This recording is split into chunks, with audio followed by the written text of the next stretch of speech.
Um, and so I'm going to count down 3, 2, 1 style, and then I'll say let's go and actually start the game. So, those of you that are working the timer.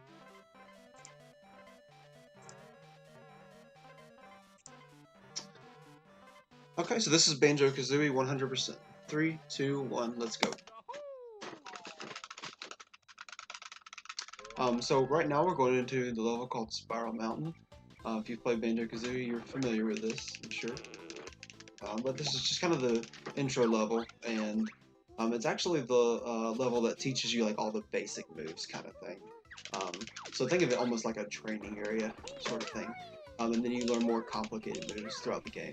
They're not that complicated, but compared to these are like how to jump, that sort of thing. And so we do this backflip right here just because it's a little faster than going around to the actual entrance where that break in the gate is. And that's a little bit of a tricky backflip, so you notice that it took me a couple times there to actually get it. And then when we came out of Banjo's house, you notice that I talked to Bottles there, and he actually gives me the option to just be given all the moves to be able to control Banjo using those moves without having to go throughout this. So that's what I did there. So this is Banjo-Kazooie 100%. Thank y'all for watching, and I appreciate QuickFest working me in. This is a little bit longer of a speedrun than the ones I've been watching on there today, so I appreciate them making the time for me on here. And here you notice that instead of just moving Banjo around, right, I'm rolling and then jumping and doing this little flutter thing with Kazooie's wings. And that's just because in this game that's the fastest way to move at this point. Anyways. We'll talk about something called Furnace Fun moves in a minute here, though. So the rolls actually kind of accelerate Banjo slightly. Oh, there we go. But then at the very end of them, they give them kind of a short stop, and so you want to jump. But then also when he jumps, there's a short stop at the very end. So then you flutter to keep him from stopping at all. So we can actually skip that cutscene. So now we're out of Spiral Mountain. We're going into Grunty's lair, Glitch's lair. We have to go through every world collecting these jiggies. And we also collect notes. That's a big deal in this game as well. You're not familiar with it. But yeah, we do this glitch that's called Furnace Fun Moves, and that towards the end of the game, when you go to rescue Tootie, she actually, the Grunty, the witch, the antagonist of the game, she has this like mini game board kind of thing. You have to answer all these questions right, or she throws you into this lava pit. Well, one of the types of questions that she has is not questions at all. It's just a mini game. You have to replay one of the mini games in the game. And if you game over in that mini game, it'll actually give you the moves that you have learned in that game on the next file that you start. If you just go straight to another file, it saves it in like kind of a temporary address, and it's so just it's definitely not intentional or anything. It's just a glitch we exploit. And but then when you go to start the game, it doesn't reactivate that temporary file until you enter Mumbo's Mountain here. And so you'll notice now I'm in Talon Trot. I didn't have to go learn Talon Trot from Bottles before being able to use it. I didn't have to learn how to poop eggs, and I can even do things like Beak Bomb here, which you learn in Freeze Easy Peak. So it was really a neat glitch when they found it a little over a year ago, I think, maybe longer. I came onto the speedrunning scene after that was, so I'm not sure how long it's been now, but it's definitely been over a year. And so we can go throughout the game, kind of exploiting that. Help us.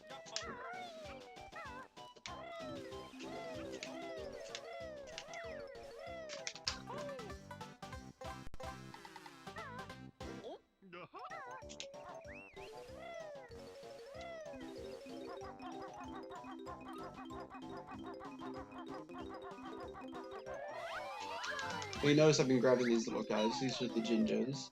If you haven't played the game before, if you have, I'm sure you remember these guys. But if you collect all 5 of them, the orange, pink, yellow, green, and blue, that's one way of getting a Jiggy, and there's 5 in each level for each world.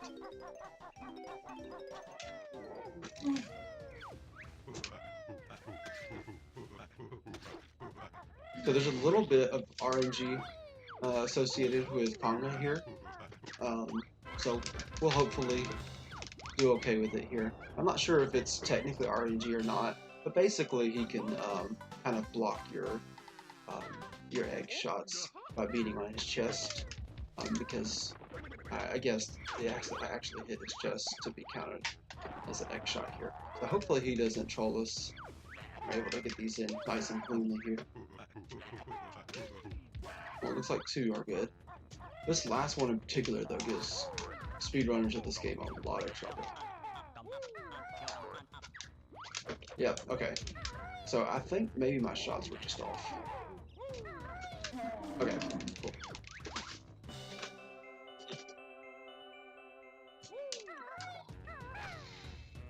Of course, we hit the witch switch, and that pops up another Jiggy. All about grabbing Jiggies.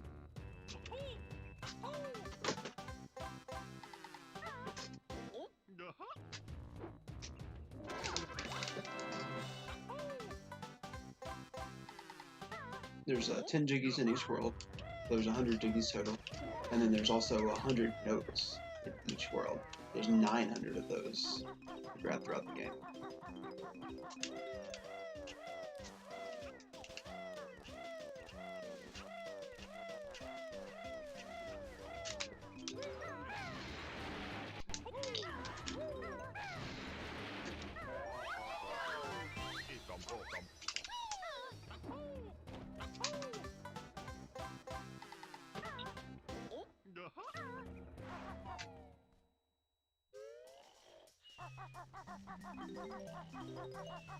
Put a Momo Jomo's hut here. We're gonna grab those notes very carefully because we don't want to activate his text quite yet, because we don't actually use the transformation in this world. You may have noticed on Termite Tower I was able to do something called slope abuse, and we were able to get up it without having Termite. Which, if you've played this game, you may remember that normally you would casually play it, you would turn into the Termite to get up there. That's kind of the intended way of doing it.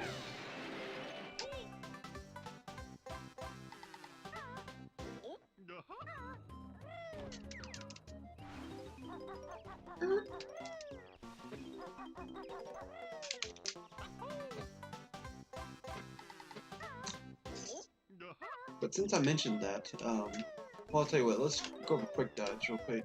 We also use this trick, and I don't think it's intentional. I'm doing it right here. You see how I fell all the way to the bottom there? So that is what we call a quick dive. And basically, because the game's trying to make me exit that Talon Trot animation, where I walk with Kazooie like that. But it's also trying to make me fall into the water at the same time. It keeps that animation going, and it just makes me sink like a rock without actually make me float up or start to swim or anything like that. And so it's kind of this unintentional thing that happens, but we exploit it, of course, because you can get to the bottom of the water really fast. That was Momo's Mountain, and you saw right there I was able to climb that mountain pretty easy. Well, not easy, but I was able to climb it with just using Banjo-Kazooie. So yeah, that exploits that slope abuse again that I kind of referenced earlier. And slope abuse is on the first version that was released of this cartridge, Moldy Rancid. It actually Moldy Rancid Witches. It actually gave you like about a half a second, if I'm not mistaken, of time to get off of a non-scalable slope before you would slide down. And so what we do is... Sorry, one second. What we do is we abuse that, by getting on there and then getting off real quick, kind of thing. It's all based on when Banjo's shadow touches it. It's not even based on when he's on it himself. So if you get the shadow off and then back on really quick, you can do it again and again and scale supposedly unscalable slopes. That's kind of the gist of it.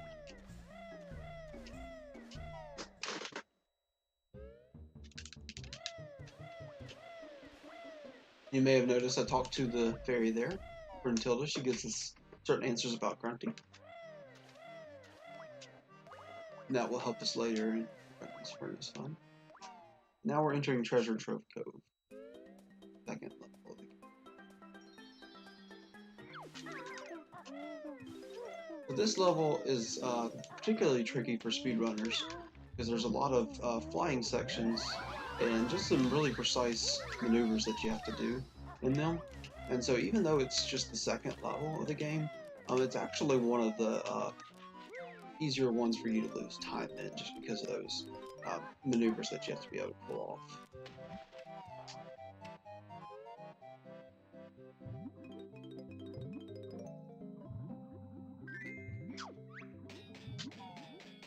You grab the treasure here for Blubber, the hippo pirate, who's crying up there. He's lost it. And you may have guessed, that will give us a Jiggy.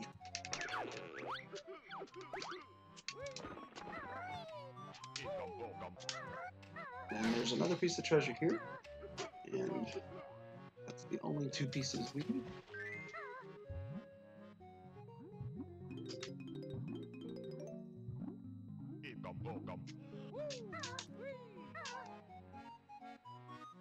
You may have noticed that we did a quick dive there too.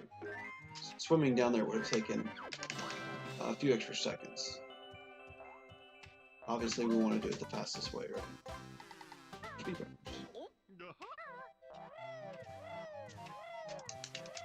What's up, Asmi? Welcome to the stream.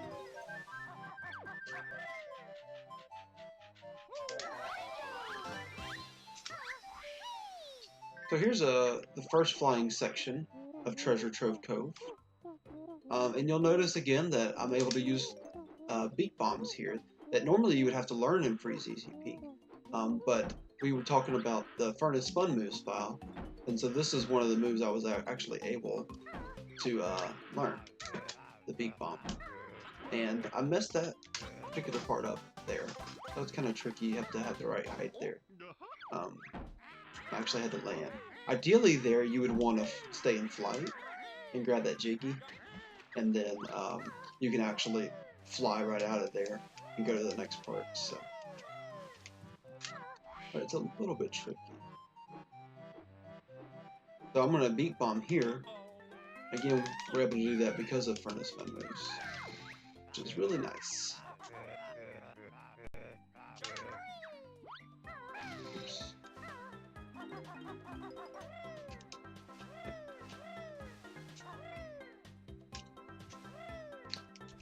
So thank you again, QuickFest SpeedFest, for having me on here, put me in the time slot.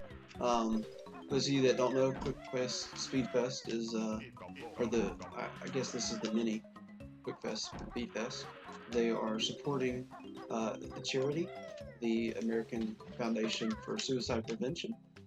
And if you go to their Twitch stream, if you're interested and are able to, they have a donation where 100% of the proceeds go towards suicide prevention. So it's a very good cause, and I'm happy to be able to be a part of this.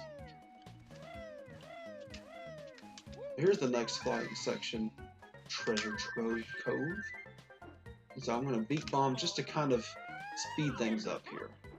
We have used beak bombs like that a lot, just for speed's sake.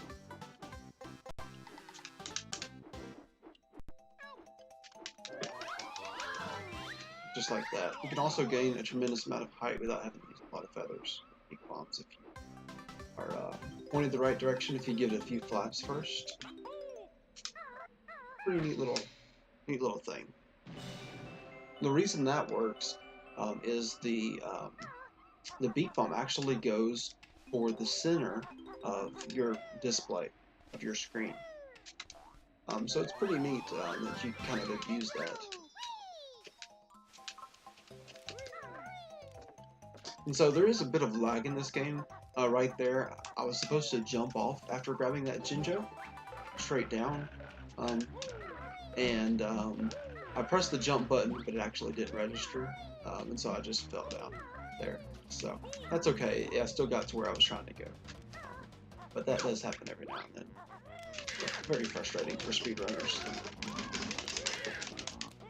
And I think I messed the nipper skip up a little bit. That's also another trick we use where you can actually get behind him. His hitbox doesn't load right away after that cutscene introducing Nipper.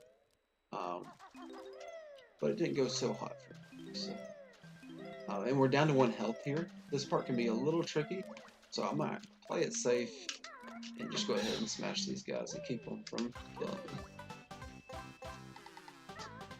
Thanks for the good luck, Asmi.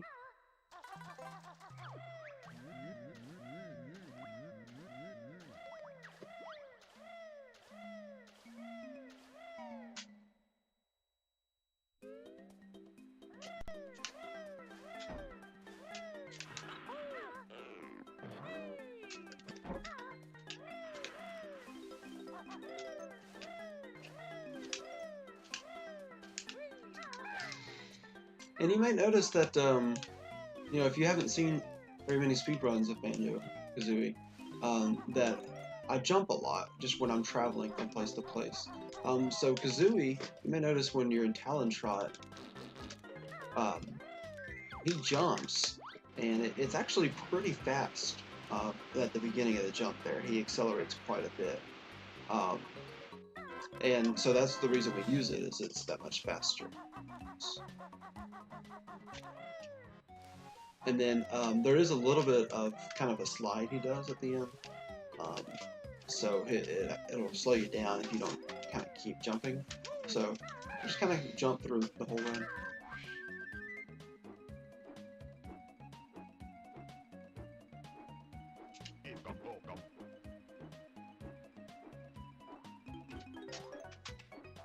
So this is the final flying section of Treasure Trove Cove.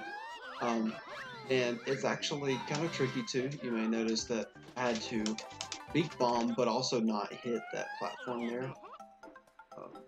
So luckily that went smooth for me, but that's been known to cause some runs to even hit there, especially if you're low on health, because you will take damage there. Hit that. So.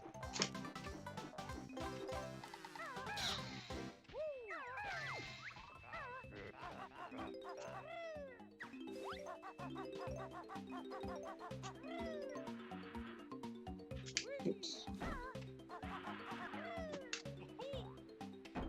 But now I gotta be really careful because I don't want to die here.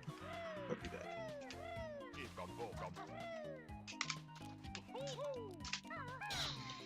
Good.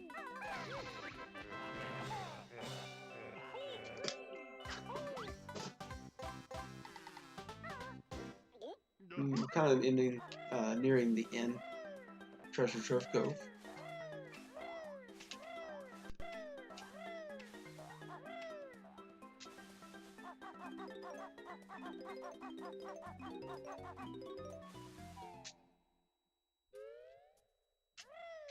One thing that runners pay a lot of attention to is their current note count in this game.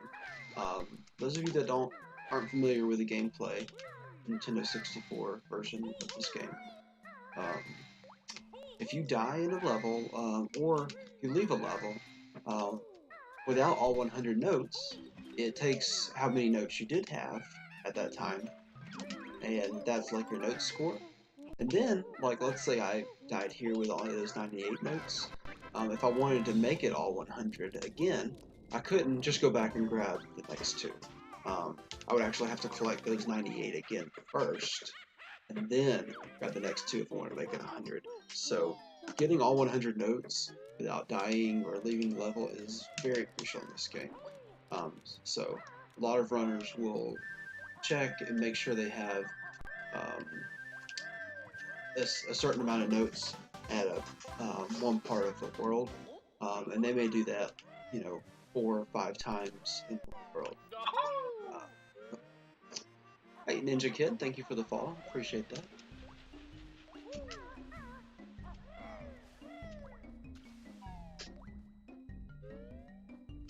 Okay, so now we're going to activate this warp cauldron. It's one of 2 warp cauldron sets that we use. And you'll notice later on we'll use it to go back and forth from the Click-Clock Wood area of the lair. And so we need to have that to keep us from having to travel all the way throughout the lair. Okay, we're getting ready to enter Clanker's Cavern now. You may remember that we already opened up we already completed the puzzle for this world.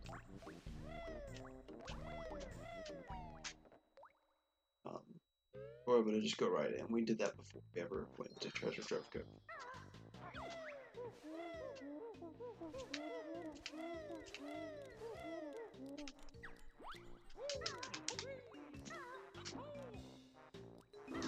And the way these guys work is their hitboxes are kind of high when they first come out like that.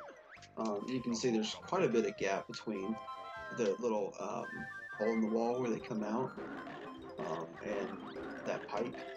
So you can actually just, if you just keep running full speed, you'll get under them. Funny enough though, if you don't keep running, it'll change. Like, it will hit you then. And I'm not sure the exact mechanics of that. I know if you just keep running, you're good. So one thing about Clanker's Cavern for speedrunners that's important is they talk about cycles in Clanker's Cavern. And I usually don't get the fastest cycles, like some of the more advanced runners will. But it is an important part of the speedrun. So Clanker kind of has this bobbing up and down motion that he does, and as soon as you enter the level, it starts. And it doesn't matter, really, if you haven't raised or not yet in the level. Which if you don't know what I'm talking about, you'll see in a minute that we'll raise Clanker here. And that timer kind of keeps going, and he bobs up and down. And so he creates these cycles where you can do certain things. You can get on top of the blowhole and actually ride him up to another platform. The bolt that he spits out. That's all based on that cycle. So the entire level is cycle based. And so one thing for the top runners is they go for, that ideal cycle, right? But also, like, they can't hardly make a lot of mistakes without missing a cycle. And when you miss that cycle, that's an easy 10 or 12 seconds that you missed right there, not more. Just from one cycle where he's bobbing up and down. So, I mean, you can imagine making one little wrong turn like this, when you're swimming throughout Clanker's Cavern, and it costing you 10 seconds. So it's kind of a big deal in Clankers, and it's annoying for a lot of runners, honestly. So I usually don't worry about it too much. I do the best I can with swimming. Swimming is pretty hard in this game. So, and then when I get up here, I just shoot the tooth as soon as I can. So I'm really not at the same level as the guys that end up having to worry about all that. But we shoot his tooth. His tooth was hurting him. We're helping out Clanker a little bit there. And he rewards us with a Jiggy, of course. That's always the reward. He has one single puzzle piece.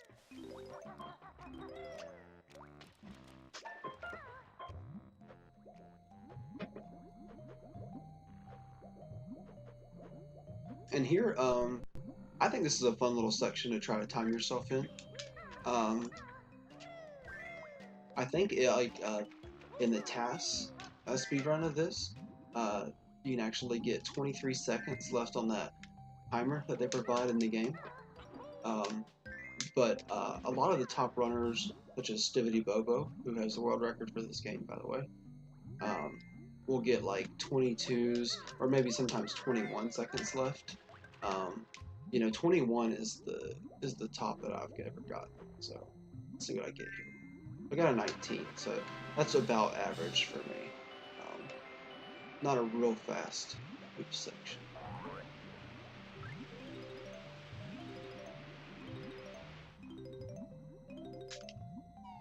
And you notice I left that Jiggy in there. We'll actually have a chance to come back to that platform that it spawned on later.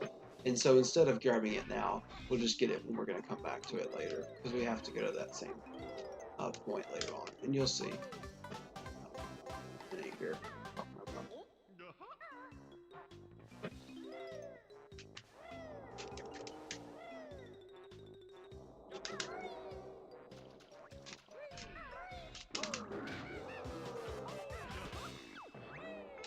So even right there, the cycles are important because they affect his fins going up and down.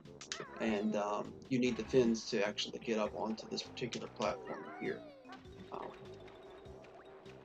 Had a little bit of a fall there, so I'll have to do it again.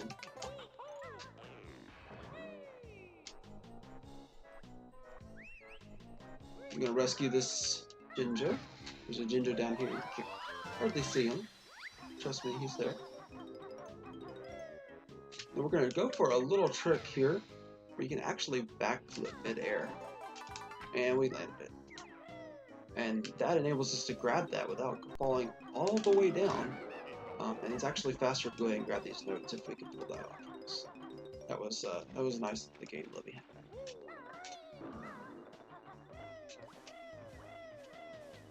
And there's this little section here has some supplies in it, but it also has just 2 notes. So we have to go out of our way a little bit for these 2 notes. But it wouldn't be 100% if we didn't get them right. So it is does seem a little bit aggravating that you would have to do that just for 2 notes. They could have put the notes somewhere else, right?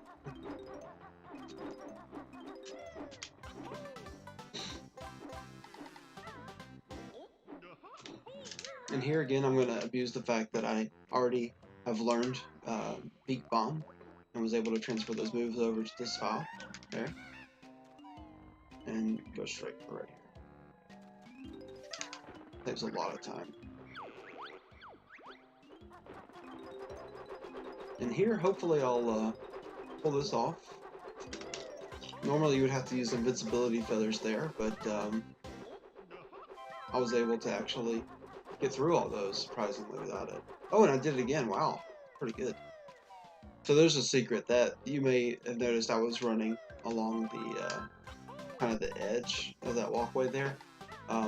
Turns out if you actually run along that edge, those fan blades can't ever hit you. They won't ever hit you. You can stand right underneath them and you still won't get hit. So just another little way that the game's kind of broken that we exploit.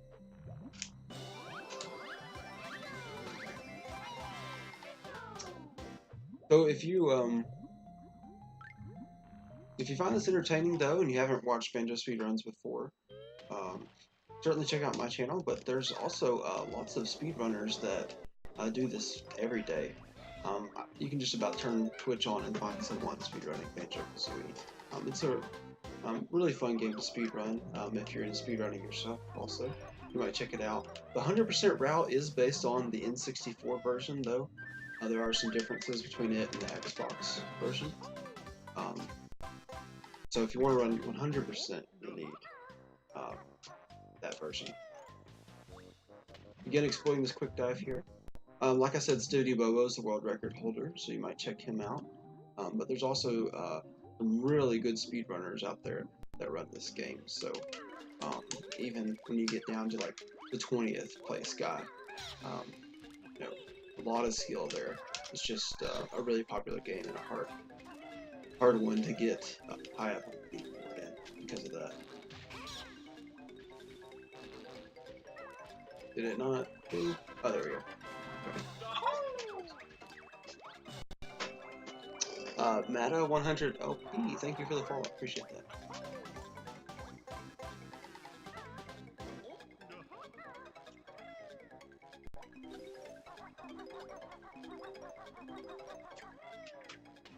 Alright, so here we are going to have the final swim in Clanker's Cavern.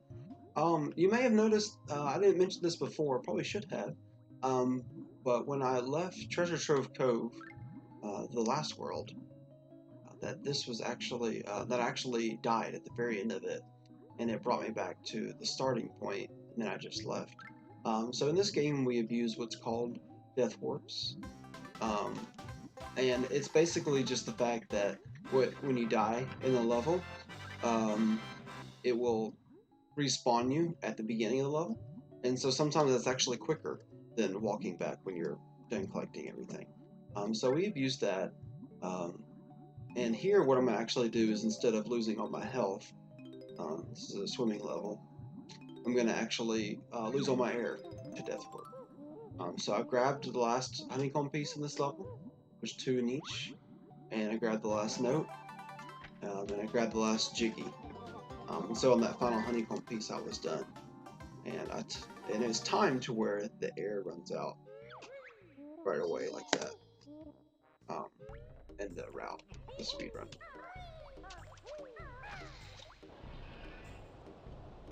So we're done with Clanker's Cup. Nice little feature of the Death Warp there.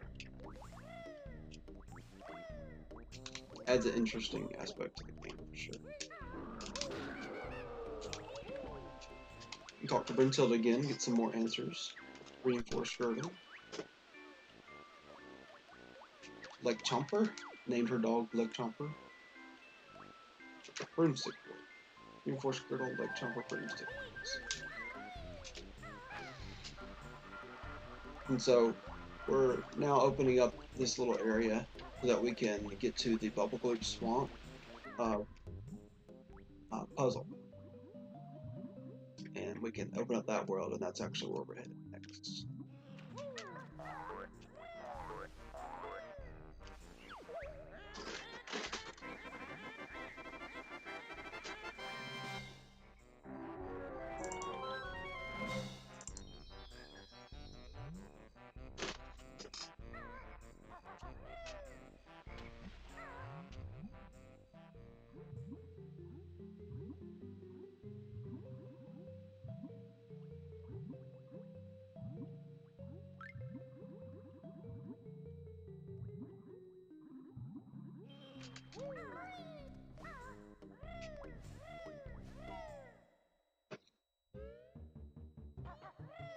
Oops.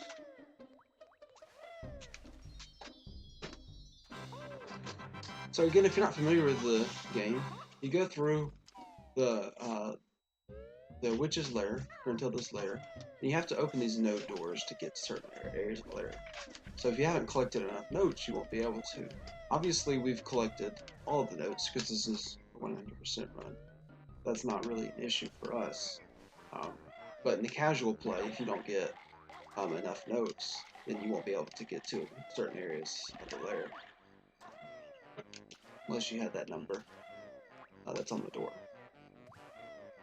And so now what I'm doing is kind of another slope abuse thing. I'm going from one slope to the next, resetting that same shadow timer there to kind of get through there without really needing the boots, taking minimal damage.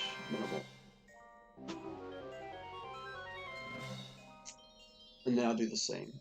It turns out it's actually faster to open up Freeze Easy Peak before going into Bubble Glitch Swamp instead of after, because you leave as the croc who moves a little bit slower. So in the speedrun route, at least the one that I do, we go ahead and open that up at this point.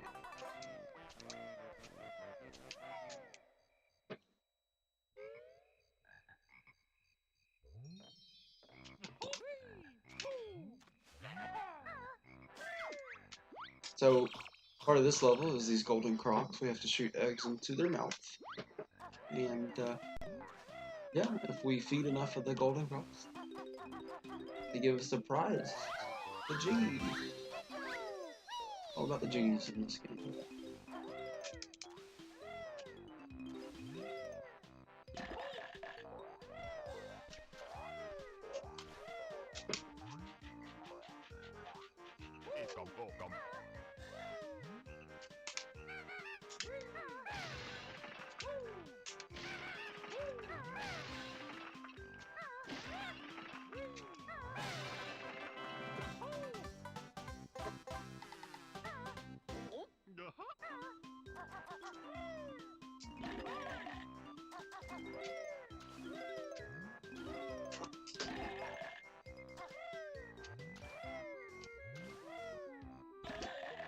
And so here, the piranha water obviously causes Banjo some grief, but it ends up being faster to just take damage there. And go straight across the piranha water. We do some things that you probably wouldn't do in this game. You're just playing it casually. Oops.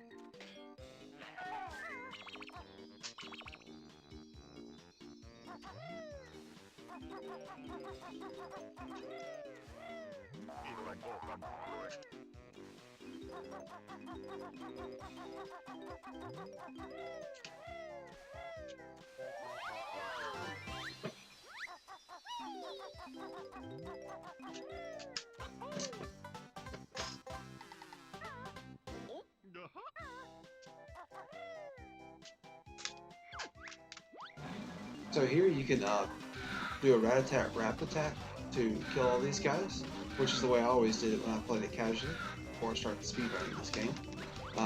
It's actually a little bit faster to just use those gold feathers and take them out real quick, and certainly easier. So we just prefer doing it that way. Well, these mud huts, there's actually Jiggy at the very top here. To climb all these.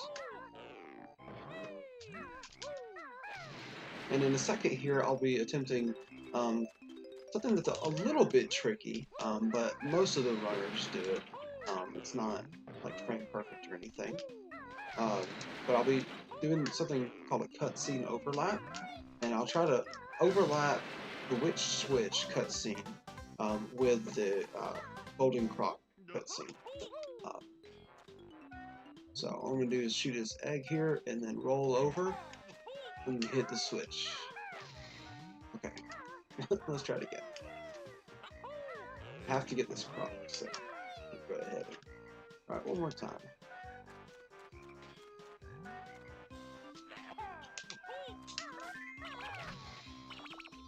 And so it started to do the croc cutscene, of course, but since I got the witch switch before, it was able to cut to that scene. It also did an overlap there. And so if you're able to pull that off, it just kind of saves a little bit of cutscene time. And any time saved, right? The speedrun is good. So. And now one of the few times we actually will use the boots in the run, instead of opting to just take the damage.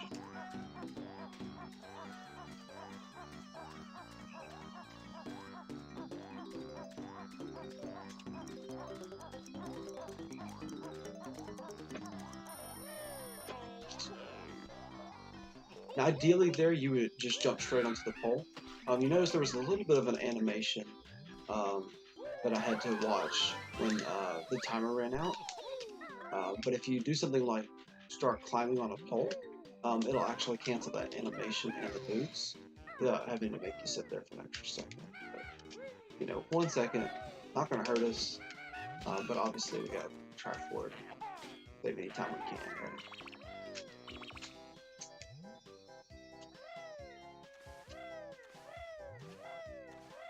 And that was the second to last croc, golden croc. So we'll actually get the last one now. Hello, love Corey in the house.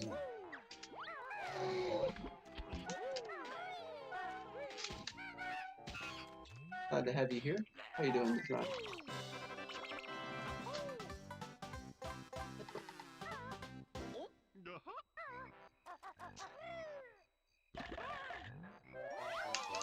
Okay, so that was the last golden croc.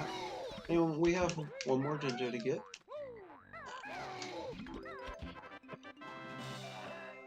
And so we skip as much of the text as possible throughout this game. But you notice I was slamming on that poor turtle's feet. If you're not familiar with the game casually, he's complaining about his feet being cold, and he actually thanks you for making him put his feet in. So thanks for the good luck, man. Appreciate that. So kind of weird, but we're actually doing him a favor there. And so he gets us a Jiggy for it.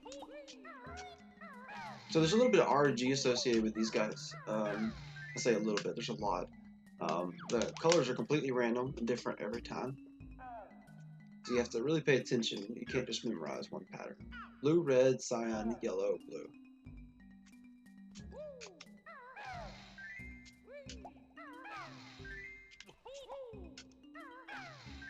In full disclosure here, this next one is going to have 7 colors back to back, and I just write them down every time I type them out. Oh, did that not go through? Oh, there we go. Okay. Cool.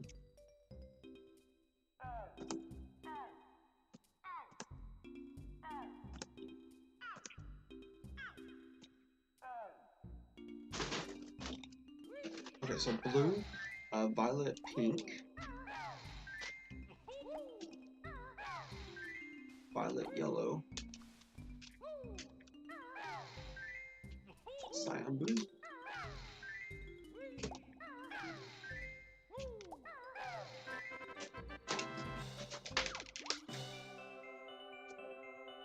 and of course, the reward at the end is nothing but a Jiggy, right?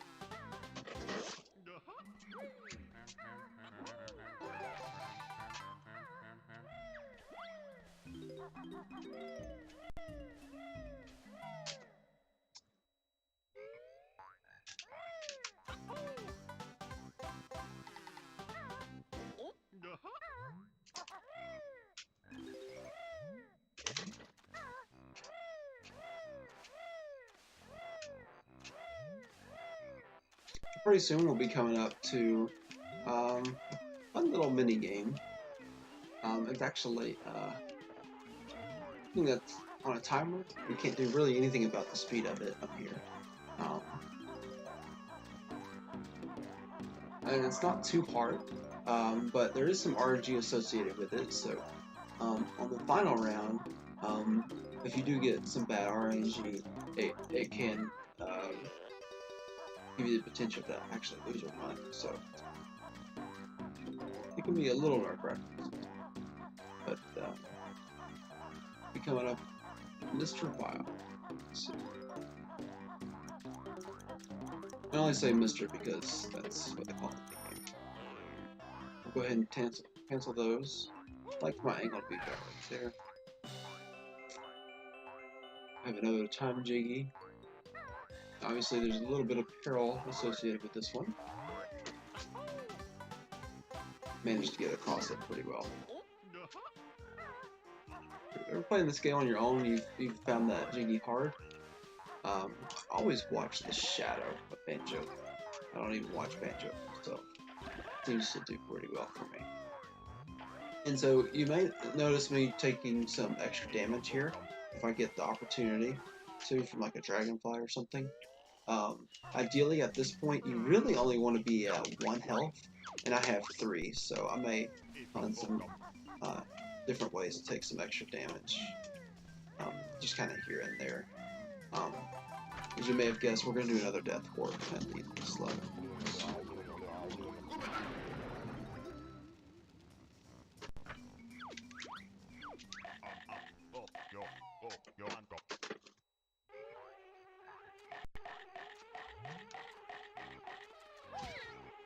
We'll go ahead and take a hit there. I knew he was coming after me and would be right behind me, so I went ahead and jumped. And then we'll just have to take an extra hit at the end of the level here. What it's looking like.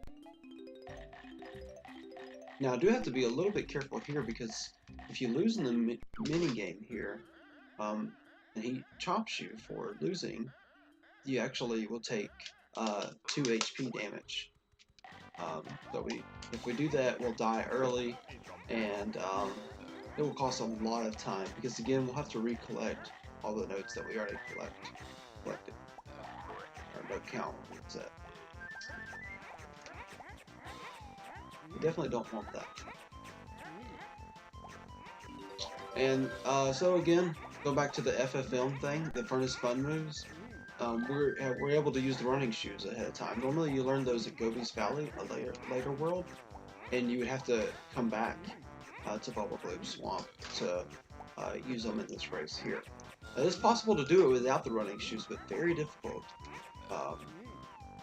So if you wanted to use the running shoes, you would have to do that. But again, that same glitch that gave us the beak bombs earlier, we now have the running shoes release. In fact, we have all the ones. But wait for any of it. That's nice. And so here, obviously, I got 26, you got 22. It's good. But if you tie Mr. Ball, it actually counts it as a loss. It's kind of messed up. But there's a couple little extra things here we'll go ahead and make time for. So the red ones are Yumblies, the yellow ones are Grumblies. You want to eat, in this round at least, only the Yumblies. The Grumblies are not right. As we'll see in the next round, it'll actually change. There'll be an icon at the top that tells us either the Grumblies or the Yumblies. And we'll have to just keep an eye on it. Luckily, there's a they're on a 10-second timer, so we can kind of anticipate to watch it the entire time.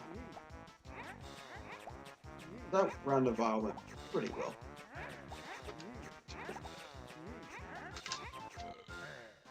Fun fact, if you manage to get 35 points in one of these rounds here, you actually get an extra life for it.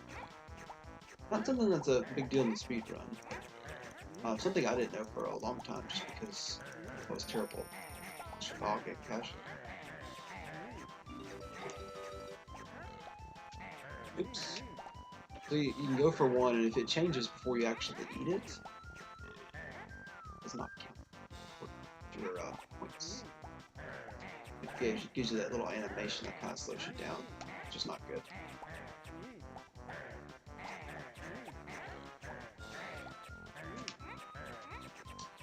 The trick to really winning this game, and beating Mr. Vile, is to stay in front of him and go for the ones that you see him heading towards. So you're not only, you're kind of playing defense and offense at the same time, so to speak.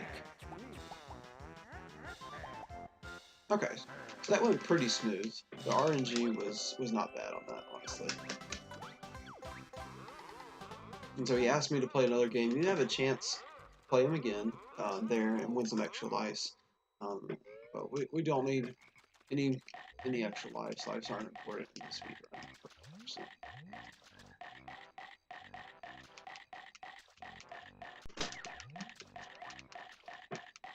So now we're coming to the end of Bubblegloop Swamp. And like I said before, we'll do a death warp here to actually finish off this level. We grab a few extra things here and there. Done. That'll be the last Jiggy. And we've got just a few more notes to grab. Be done.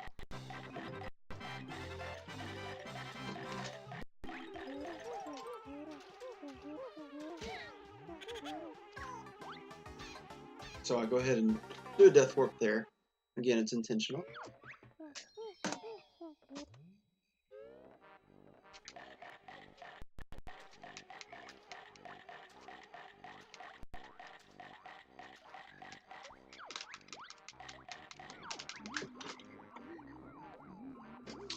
And fortunately, Momo Jumbo won't let us go too far with what he's transformed us into. Now we're back to Banjo-Kazooie.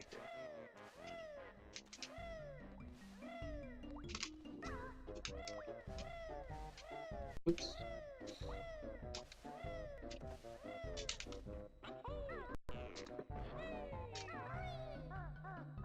Oh, missed that one. We're trying to get up to her arm here. Those of you that have played this game casually, you may remember that you don't really have to go to this room that kind of has a sarcophagus in it, or it might just look like a vase to you or something, and it drops you down into that.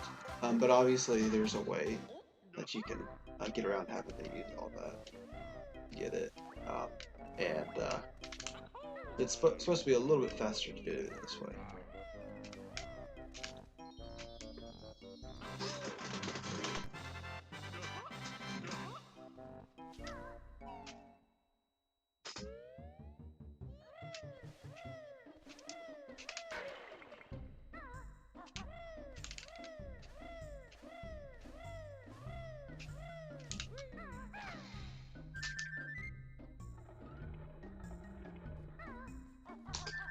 And so we still activate that thing, even though we got that Witch Jiggy, because we will need it later for the Gobi's Valley Witch Jiggy.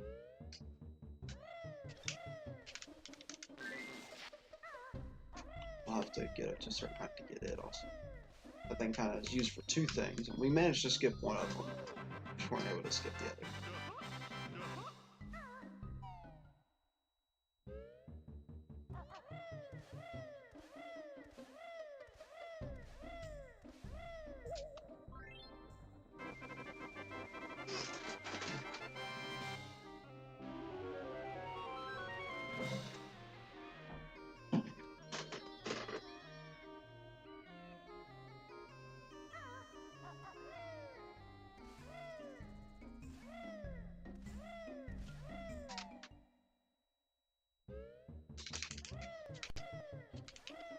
So one thing you'll notice later on in the run is that I'll actually be returning to that same area of the lair to go to Mad Monster Mansion.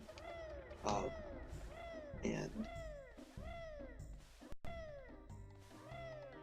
we'll have to open its world first, and it ends up causing a lot of overlap where you're having to visit same areas of the lair more than once. But there are certain levels that you can clip into instead of actually having to open up the world. And there are some advanced routes in this game that abuse those levels already that we know how to clip into. I actually don't do any of the clips myself because I'm kind of more on not so much of an advanced route of this game. But anyways, so if we could find somehow a clip to get into Mad Monster Mansion early without having to visit its puzzle and open it the proper way and all, we'd actually save roughly 2 or 3 minutes, I would say. And believe it or not, it's actually such a big deal in the Banjo speedrunning community that there's a $100 bounty out for somebody that can find a way to do that with Banjo and clip into Mad Monster Mansion. So yeah, it's a pretty big deal in the Banjo community. They actually put money out there for it, like a bounty hunter style kind of thing. And there's been some valiant efforts, so whoever finds it will either be really lucky or really smart.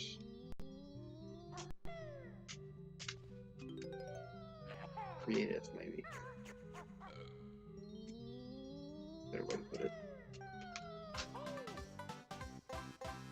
So if you're interested, you might look at the Banjo community Discord, which if you go to speedrunner.com, type in Banjo-Kazooie, there's a link to the Discord there. And it's open to anybody that's interested in Banjo speedrunning. Guy there named Secret Humor Man that is offering the prize of his own pockets.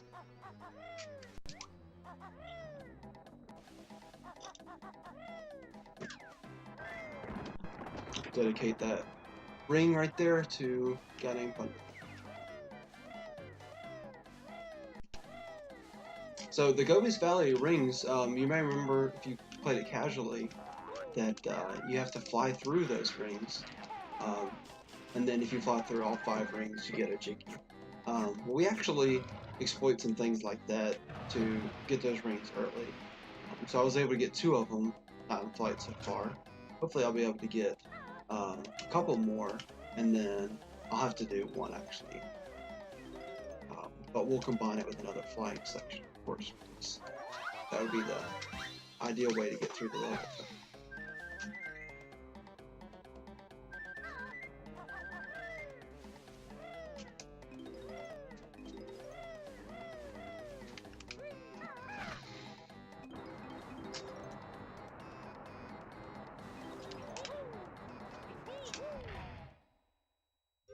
And so now we have to do this matching game,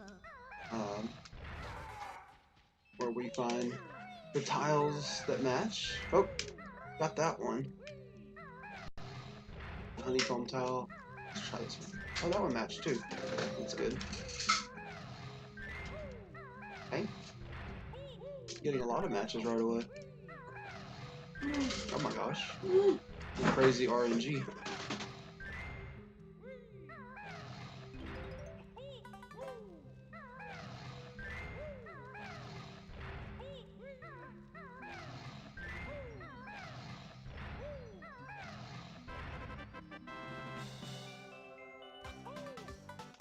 That was pretty good. I didn't have any non-matches there. It was perfect RNG. It's crazy.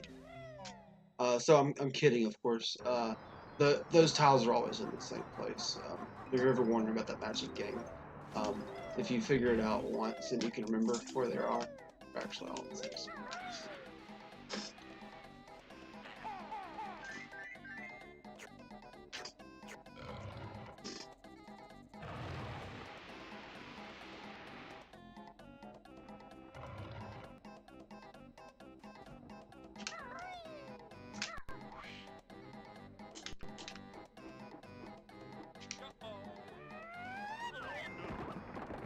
So that's the one we actually get in flight there, of course. We're gonna big bomb over here. Again, we're using big bombs kind of as a speed boost. We do that a lot in this game. We're actually gonna grab us Jiggy by big bombing also. Normally you would get it using speed shoes there, if you may remember. But it turns out you can actually do it by big bomb also. So it's kind of a nice little trick. Whatever it is. Exploit.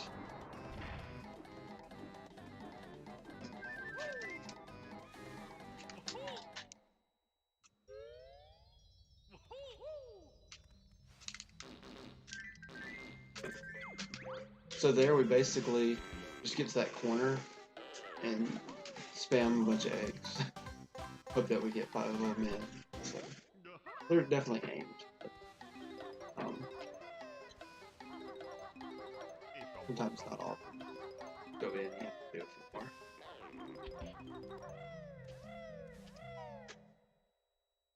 And so here, talk about the rings a little bit more. It's kind of a big deal in Gobi's Valley. The rings actually spawn.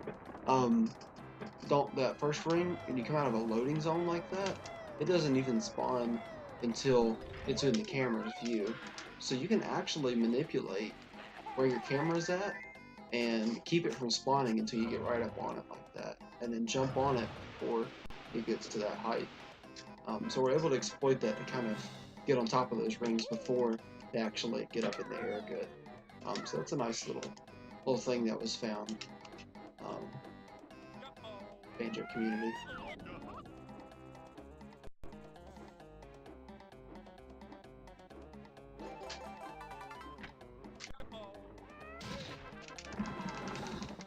So you can bust that rock by big bombing, obviously. Sometimes Gobi doesn't let us grab it right away. And so we like to grab it in flight because it skips the jiggy jig skip, but also we're able to just fly right over here without having to find a way back onto land. And so luckily, the game was nice to me.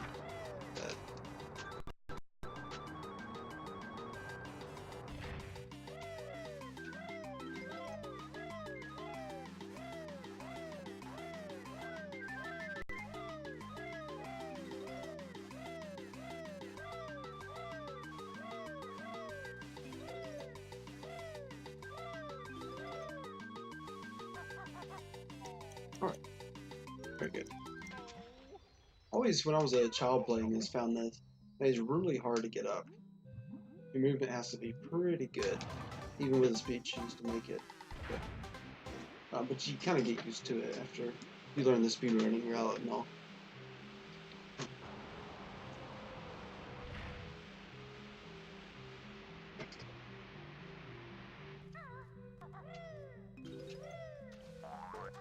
I don't think I've taken too much damage here, but if you take some incidental damage, you can actually use gold feathers and kill those mummies that are walking around there and get some extra health.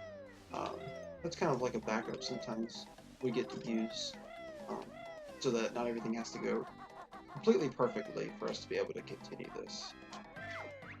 And again, I had the camera facing away from him the whole time there. That was very intentional, so that I could just jump right onto that ring as it came out. And there are no more rings now. The Jiggy is fine. We're good to go. So there's a bit of a maze coming up here. You can actually do a little bit of slope abuse here, though, and skip part of it. It's a little bit tricky to get, but I'm going to go for it and see what happens here. And then what happens is you can actually jump on top of the wall, and if you land that, you can actually stay on top of those walls. It won't like make you slide off or anything. Pretty neat, and you can just literally jump over the whole maze. Unfortunately, I didn't on top of the wall, but you notice we had a little bit of a backup there. It helped us get through it a touch quicker.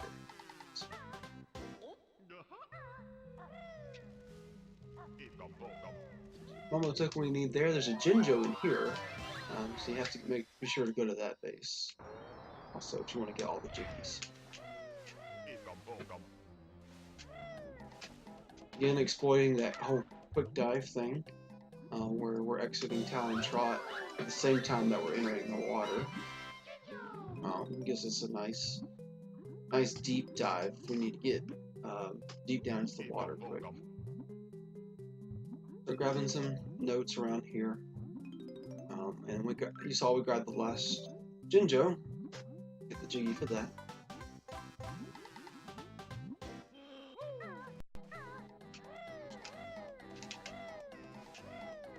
And I'm actually going to take a detour here, a very minor one, but still a detour, and grab some health from this guy. Bust these hives open.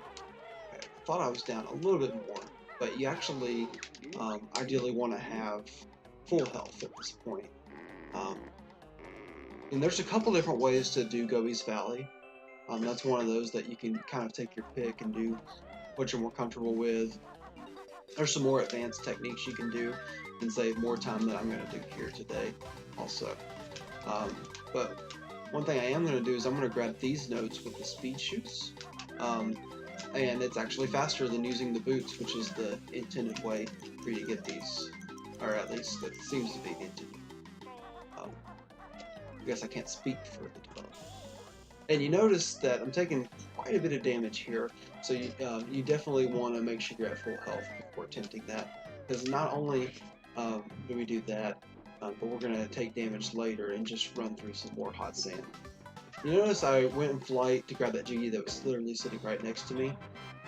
When you grab the 10th Jiggy in each world, it does the regular Jiggy jig, the little dance that Banjo does when he grabs a Jiggy. But on the 10th one, he does like a little extra piece too, adds to that. It ends up being about 9 or 10 seconds of just Banjo dancing around. And so I opted there to actually use flight and just come back real quick and grab it kind of thing. And again, here we end up with 100 notes and Death Warp out at the end. Ideally there you wouldn't need those gold feathers to actually complete that level. But I had just 1 health shy at the very end there, so and I usually do have to use some gold feathers. You have to be pretty spot on when you're running to get that. So here, normally in Gobi's Valley, if you're playing casually, you would hit the witch switch if you wanted to grab the Jiggy I just got, and it actually opens that sarcophagus that I flipped into just now. But it turns out you could land right beside his nose and do a roll, and it still grabs it. So it's just another way the game's kind of broke that we exploit without having to actually go to the witch switch.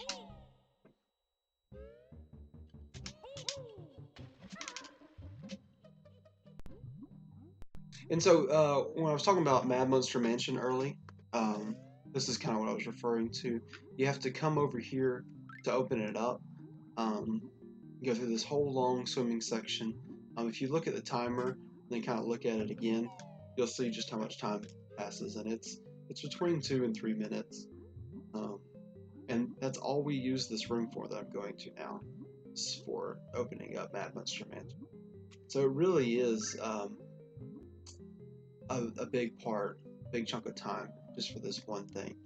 So if we did have the Mad Monster Mansion early clip found, it would be minutes saved off of the run. So what I did there, normally that ledge you wouldn't be able to jump onto, but you can exploit another feature of this game. When you take damage, it kind of creates this animation where Banjo does this like jump backwards from whatever just hit him. It always goes away from the thing that hits you, and so you can exploit that. And there I was able to use it to get a little bit of a height advantage, actually get up onto the ledge. It doesn't save that much time from just going to the ledge next to it, but if you can pull it off, you might as well, kind of thing, because it does save some time. And you'll notice that from this spot earlier, where I said you can start the timer, to right here now again, over a minute's passed already.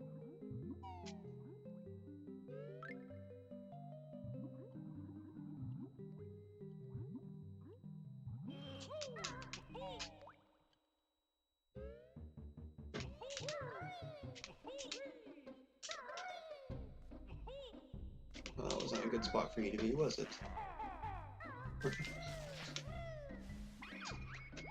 And so this is another cauldron warp. It doesn't connect us to the one I got earlier. It's actually a different color, and so it's connected with a completely different cauldron that will also activate later, that we use in this run. And again, some of the advanced warps actually won't use, or advanced routes won't actually use that particular cauldron. But for the route I'm doing here,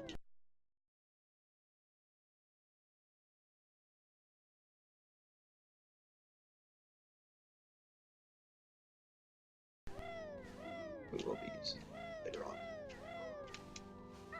Oops.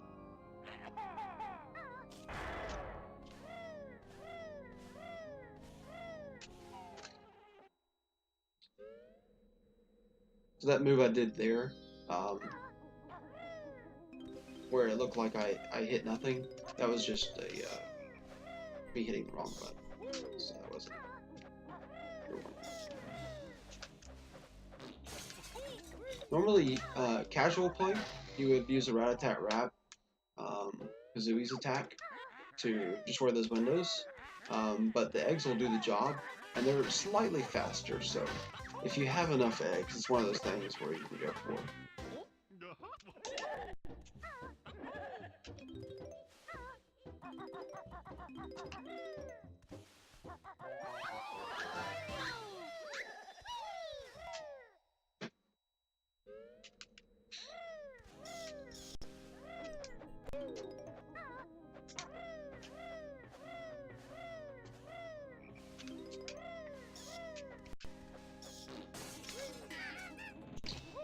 You don't see too many people kill that bat, but he gives us enough trouble trying to get away from him, but I just kill him. Do away with the risk of having him mess with us too much.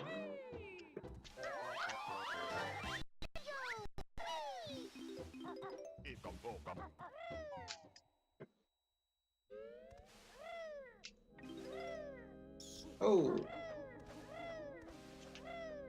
Really annoying when you fall off of that, because this is the only place you can really get up.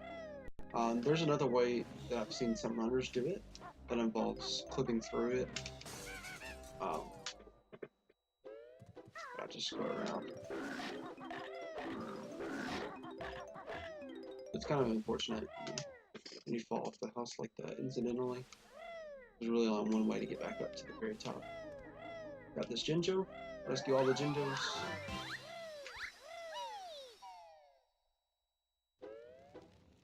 And for those of you that aren't familiar with the game or don't remember, this is Napper, the sleeping ghost, and if you walk on the floorboards, he will wake up and you won't be able to grab this Jiggy from him. But luckily, we snuck in through the fireplace like Santa Claus and went straight from the fireplace, jumping across the chairs. Did not wake up, sleeping until we had already grabbed the Jiggy eggs. Then it was too late.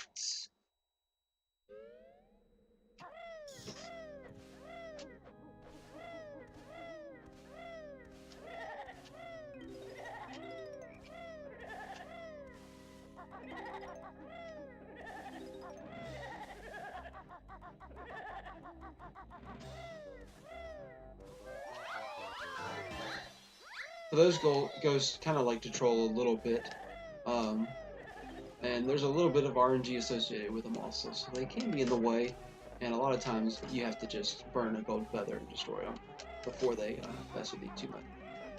So here, the gate to this hedge maze actually only opens from the outside, so you can't get out normally. But this was routed with the plan to be able to use that to kind of give us a little bit of a boost, like I did just there, be able to climb up on that wall and actually get out successfully that way. It's a little bit tricky though, you have to time it just right, so it took me a few tries.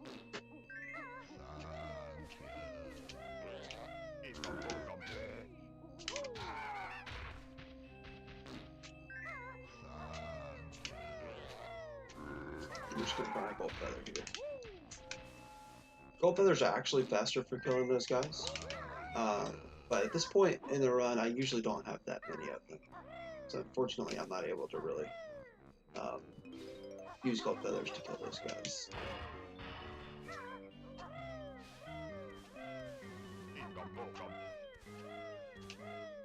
We do our best to just kind of sneak around those skeletons walking around. There is RNG associated with those, so you have to kind of figure out where they're at. You know, they're not in the same spot. So now we have another mini game where we have to solve this puzzle. Spell out something. It's very difficult. We're actually just spelling out Banjo-Kazooie. This game sometimes lacks a little creativity with the mini games, but the challenges they put in them, for sure, keep you on your toes. Have to avoid this ghost the entire time. I'm gonna let him pass real quick, and then finish filling out Kazooie.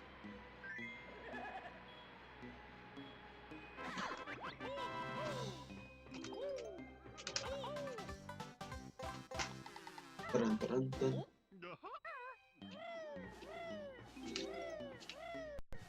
They did a really good job with the music.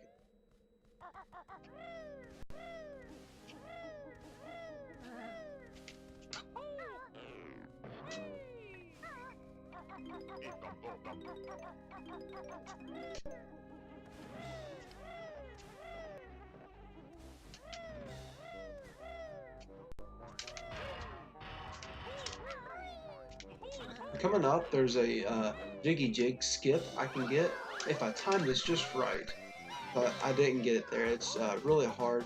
I'm not sure if it's frame perfect, but it's got to be close. There's not a whole lot of wiggle room, but you can actually grab the Jiggy and jump at the same time. And if you land in the water, you'll skip that little animation again, where he's celebrating because he got the Jiggy. Right? Call it the Jiggy Jig. It's another minor time save you can get, but I mean, it's a good 4 seconds, so try for it every time, and if you don't get it, oh well. Right. Now we're coming into the church, and Mott's hand is gonna actually play us a little tune. Luckily, it's the same piano, or actually, it's an organ. It's the same organ keys every time.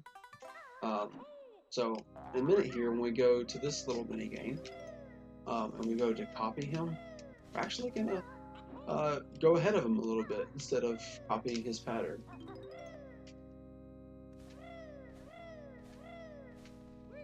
Because it's the same pattern every time. So just like we spelled Banjo-Kazooie, the other games are the same. the tile matching game. It's always the same. We don't even need to wait for them. Just go right at it. Get it over with as quick as possible.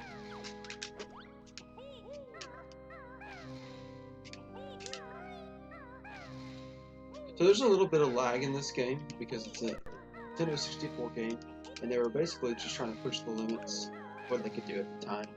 And it's only 30 frames per second. They actually downgraded the Nintendo 64 to 30 frames per second to be able to do this kind of stuff. So you can play this game on Xbox, and there's not nearly as much lag. But you notice that there's a lot of text in this game that I just skip. Just because I can. And the Xbox version can't do that. If you're wondering why we run it on this one, that's the main reason. It would be faster on Xbox, but because of that whole text skipping thing, it actually turns out to be quicker on Nintendo 64.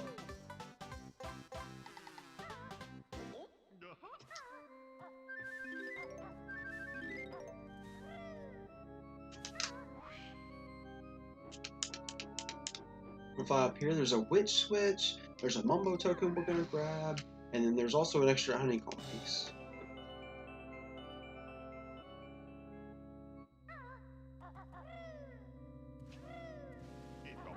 So one thing that's coming up that you'll see me do here, not all the runners run this the same way I do, but I do this little ground pound, and it turns out if you fall after ground pounding, if you don't touch the ground like immediately after, it will actually cause it to where when you hit the ground, you don't take any damage. And so it's kind of this invincibility abuse thing that comes with the ground pounding. So if you ever have to go down from a height like that while you're running Banjo, that's one thing you can kind of abuse to help you do it without taking that damage. So ordinarily there, the way I did that, I would have just fell right there. I could have easily taken 3 or 4 HP damage, and I've only got, in this game it's only 7. What they use is honeycombs worth of health, or HP. Uh-oh. So I wasn't supposed to fall there, believe it or not. But that's okay. Luckily, it's just right there, and I didn't die or anything. So. But these notes can be a little bit tricky sometimes. As you can see, they're on this thin ledge. And then we're gonna up here, and there's a jiggy up here.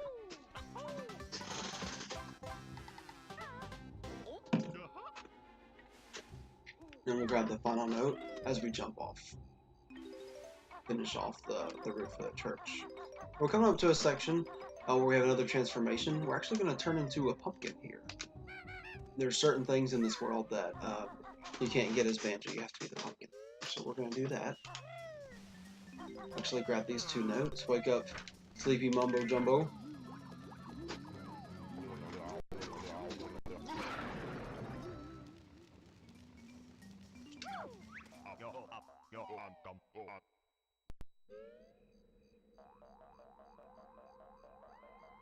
Most of the things I grab as the pumpkin are things that are that Banjo can't grab or isn't meant to grab at least. There may be a way to clip or something. There's not another way that I know of other than transforming into the pumpkin. Like that there, Banjo's not able to get down there. But there's also the well coming up. And used to be that runners of this game would actually use Banjo in the well, because you can enter with Banjo or the pumpkin. But not too long ago, the route changed, and it was actually proven to be faster to use the pumpkin. And that's at the very end of the level. You'll see what I'm talking about momentarily. But we're going to grab some feathers there. You may notice I got chomped, and that was actually intentional. We're going to do another death port, believe it or not. No, it's shocking.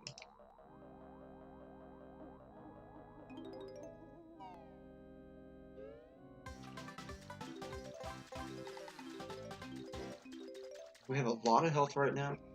Usually I wouldn't have quite this much health left at the end of this level.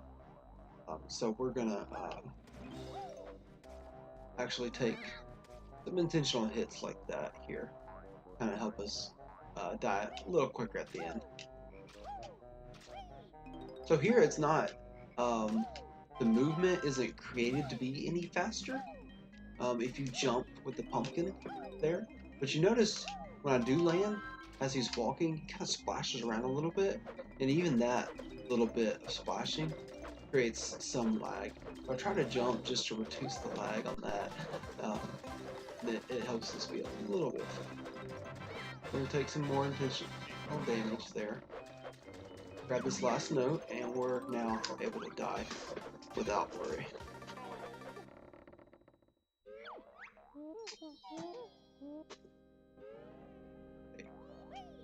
That was Mad Monster Mansion.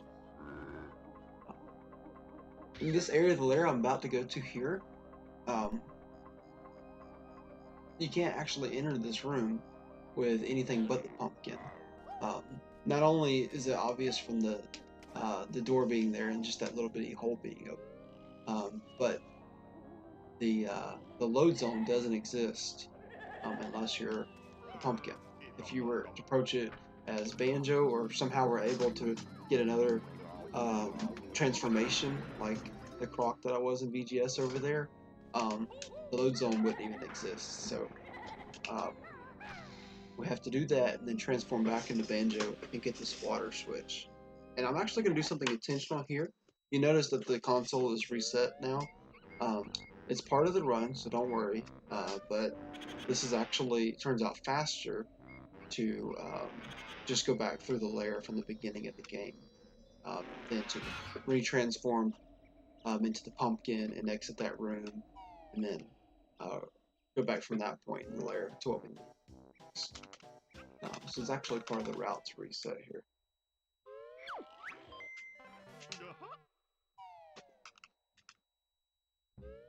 One thing I will note is usually when you see speedruns of this game, you'll see runners use that third file over, and that is intentional. It's a very unnoticeable difference, but it has been proven that there's less lag in the third game file than any of the others, and so there's no risk associated with using it. So they're gonna, of course, do the fastest thing, even if it's only minuscule. And I'm the same way. Okay, so now you may remember we opened that warp up earlier, and so we've now completed the warp. We've got both ends open, and we can use it to travel back and forth as we need. That's exactly what we're going to do. We're headed to Freeze-Easy Peak. You may have noticed the eyes that I pounded there. That was the witch switch from Clanker's Cavern that we activated way back. But it's actually just faster in the route if we pound Grunty's eyes there instead of right after getting the witch switch in Clanker's Cavern. So we kind of put it off for a little while, but we got to it eventually. Okay, and now here comes the hardest part of the speedrun. Here we literally do nothing. So they aren't active and they aren't trying to chomp the twinklies when you're way over here and got the camera out of you like this. So you'll actually get the first 10 twinklies to pass through successfully to the tree just by sitting here, and it's actually the fastest way to just do nothing here. And then about right here, you're good to go. And there's the last one going now. Kind of jump onto that little ledge, give me a little bit of an advantage. And over here. And then we have to light up the Christmas tree. Doing all this, of course, for nothing else than a GB. Oops, I missed that note. I have to go backwards here.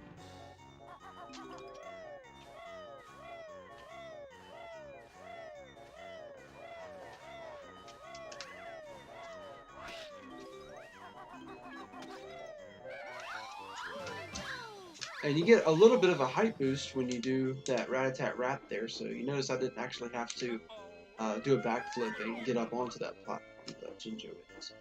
And you may have seen me do it in other areas too. We use that quite a bit in this run. You get a little bit of a height advantage. You grab things, or it'll even help you get up to things that you normally wouldn't be able to get to if you just jump. So looks like I may have been a little early there when I beat bombed. That should have hit the button though, ideally. Oh.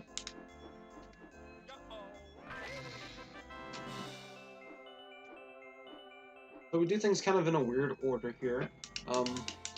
We actually got that Christmas tree Jiggy spawned in there, but we didn't go straight for it. And again, it's just all about what's going to be faster, right? It's just a speed run.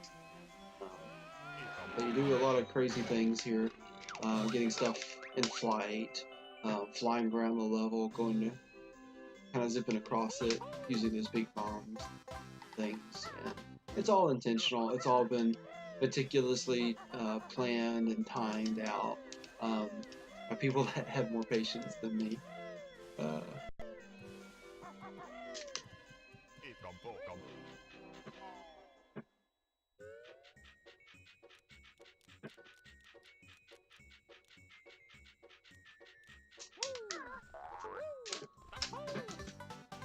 And so now we'll get that. Now it's okay. Get some notes right here to grab. 12 actually. You usually don't find that many notes clustered together in one spot on Banjo-Kazooie throughout any of the worlds. So I find that tree a little odd because they actually did that. So a little random. Okay. And so now we're gonna go through and heal these snowmen. And if we can successfully knock out all these snowmen, it'll give us a prize at the end. A JP, of course. I was a little bit to the right. I was a little worried that wouldn't work, but worked out okay. And there's one more snowman. There's 5 of these.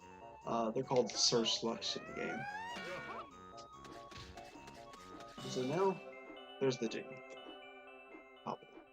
Oh, we're actually gonna wait to grab it. We're gonna try to beat bomb straight into this loading zone. Didn't quite work out okay, but it's alright. Still a little bit faster. Some nodes up top here in a Jinjo we have to get. 6.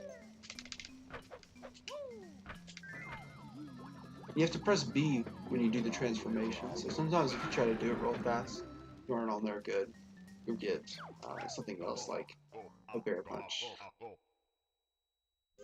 Which, trust me, that was very unintended.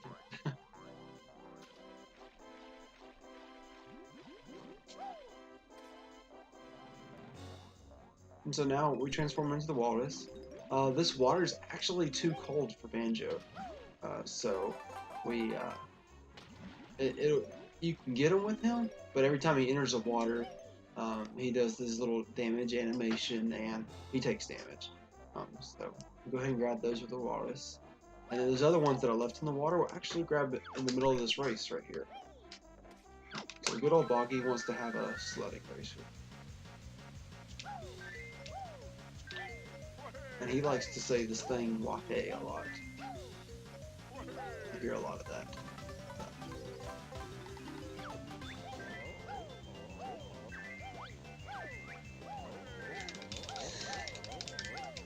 And you actually get a very significant speed boost when you jump up hills in this game. Especially with certain characters that you play as. Yeah, thanks for the waheys in chat, guys.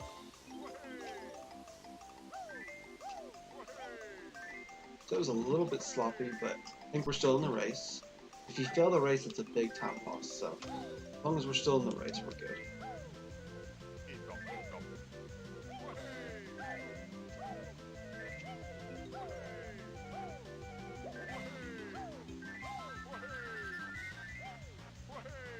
You notice I'm collecting a lot of the collectibles like notes. I even collected a Jiggy in the middle of this race, just because you kind of have to go through this route on the race. And so if you have a chance, you might as well collect some of this stuff instead of going out of your way at another point in the level.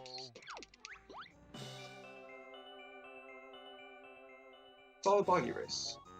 So, thanks for racing me, Boggy. We're gonna move on.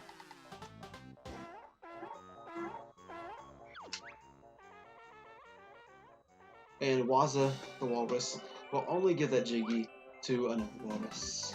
It cannot be another species who can grab that Jiggy.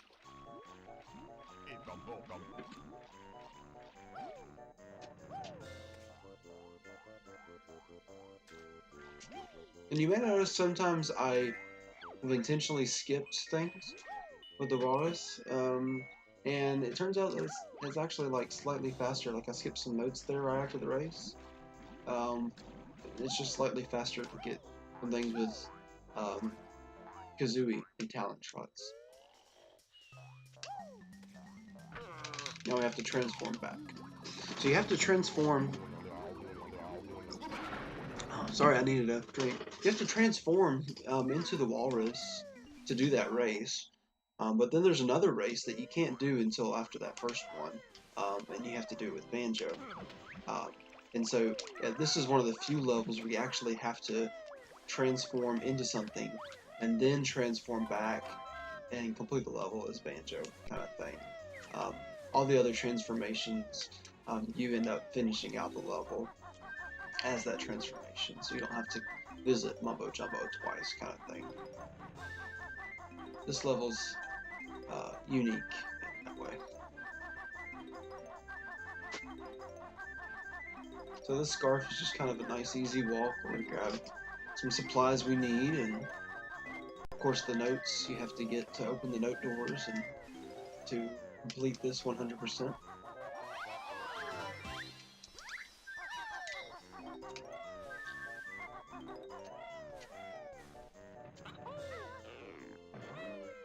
And you may notice I've collected a couple presents already. This is the last one, the third one collected.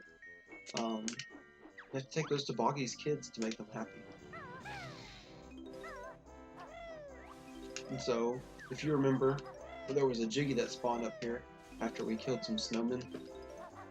It's our slushes. We can grab that.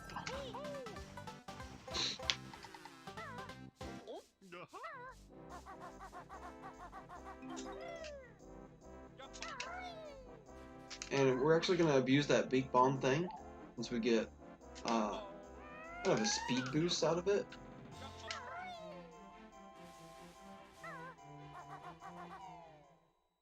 To come over here and deliver the presents to Boggy's kids. So Boggy's out sledding around, having a good old time. His kids are crying at home because he's been out forever and he's supposed to be picking up the Christmas presents. So we got kind of a bad dad situation going on here.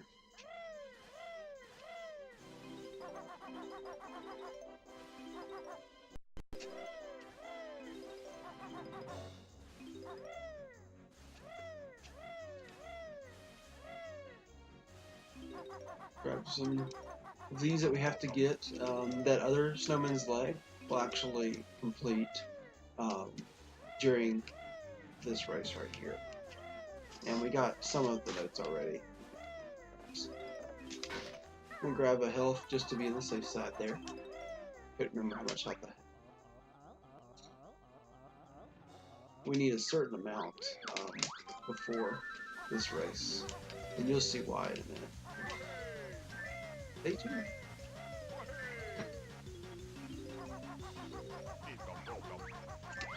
Boggy saying his infamous way again. Again, I'm jumping up this hill. Jumping up the hill is a lot faster than I get hit. Oh, sometimes those poles can be a little funny. I may have been outside of it though, so we'll give it the benefit of the doubt. But I wouldn't be surprised if I wasn't. Just to be honest. This game can be a little funny sometimes. That's okay. Sometimes we exploit the funny. And I'm actually going to intentionally let him pass me here. So he has kind of this rubber banding effect, where if you're in front of him, he goes faster. If you're behind him, he goes slower.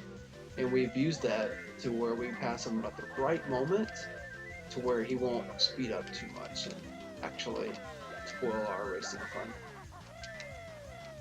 Okay, there we go. So you have to let him get the lead if you actually want to go backwards. We should be at 9 jiggies here. We are. Did I miss anything? And then there's a couple more notes to grab, and we'll be on our way out. So this is the last section. We're gonna exploit a glitch here that involves entering the icy water, but also going into a tunnel at the same time.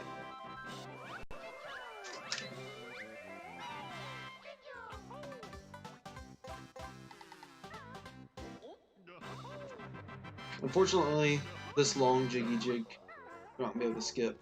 And I have a little bit too much health at this point, so I'm actually going to take extra damage there. So this water is intended to bring you back up to the surface, but if you enter with Kazooie, it takes you out of Talent Rock first. It gives you that little bit of a sinking, and we can actually abuse that to get into this tunnel. It's trying to push us up the whole time, but you're not supposed to be able to get back here with Banjo. So we're going to do that, and as you can see, I was taking damage that whole time, so you need some health to actually get through here, and then you just death warp out of it. So.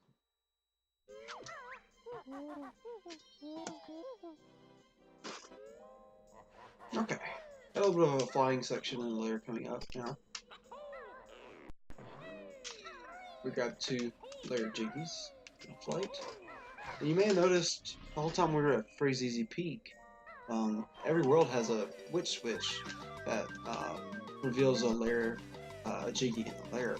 But we didn't activate the witch switch in Freezeezy Peak. And that's because we can actually get it without hitting the witch switch. It's another unintended thing that you can do in the game. It's a clip we do. We grabbed that one by busting out Grumpy's eye. But we're also going to grab this. So usually there's a door that opens up right here to reveal the jiggy, and you would just fly casually in there and grab it. If you beep bomb right here, you can actually get it without even having to have the door open. So I would definitely say that's unintended from the developers, but we do everything we can to speed things up, including not going out of our way for a witch switch. So. Alright, and we're on to Rusty Bucket Bay. We actually have to open up this world first, but luckily this world's puzzle room isn't too far away from the world itself, like Mad Monster Mansion and Click Clock Wood are. It's pretty close by, so we don't have to spend too much extra time.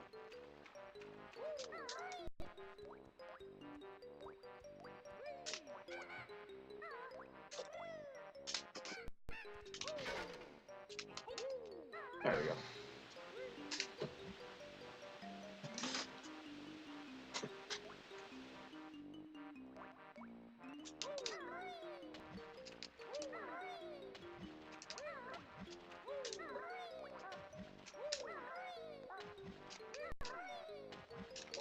So if you're ever having to just go across the top of water like that, speedrunners will either do a flutter there, or if you're swimming underneath the water, it's actually faster too than if you're just on top of the water, kind of pushing the joystick to make Banjo kind of do that little doggy paddle across the top of the water. That's the slow way to do it, so we try to avoid that as much as possible.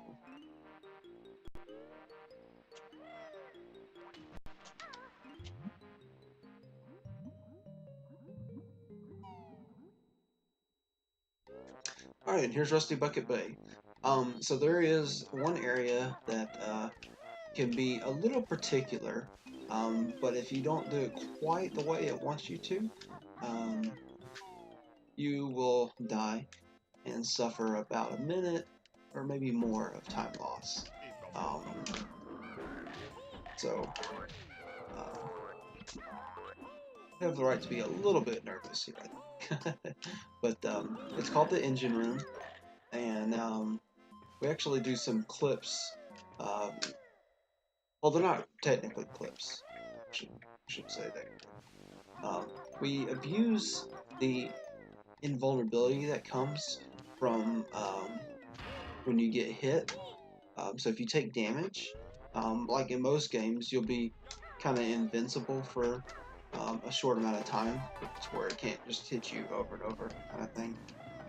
And so we're actually abused that to get through these fan blades in an unintended way. Here, you'll see what I'm talking about. Normally you would slow these down and then jump through the blades, kind of as they're passing through. And there's that little gap between those fan blades. We are going to abuse that invulnerability instead. And if you played this casually, I'm sure you know what I'm talking about. Especially if you've ever beat it before.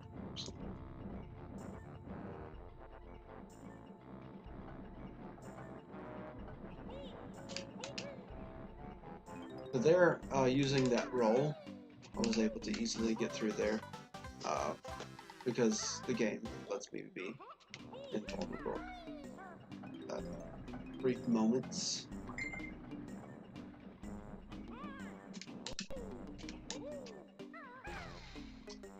And there we go. So we hit those two switches in there. That allows us to be able to get to that Jiggy. If those flame blades were turning and we were to try to do that, they actually give you instant death. It's not just damage. So we want to be very careful with this timer here and actually get there plenty of time. You don't want to risk anything. You may notice that I went right through a window there. That's another clip that we'd use. So the game's a little bit broken, right? And we actually exploit that to just clip it right on through. And it saves a lot of time than having to climb back up that ladder to do all that.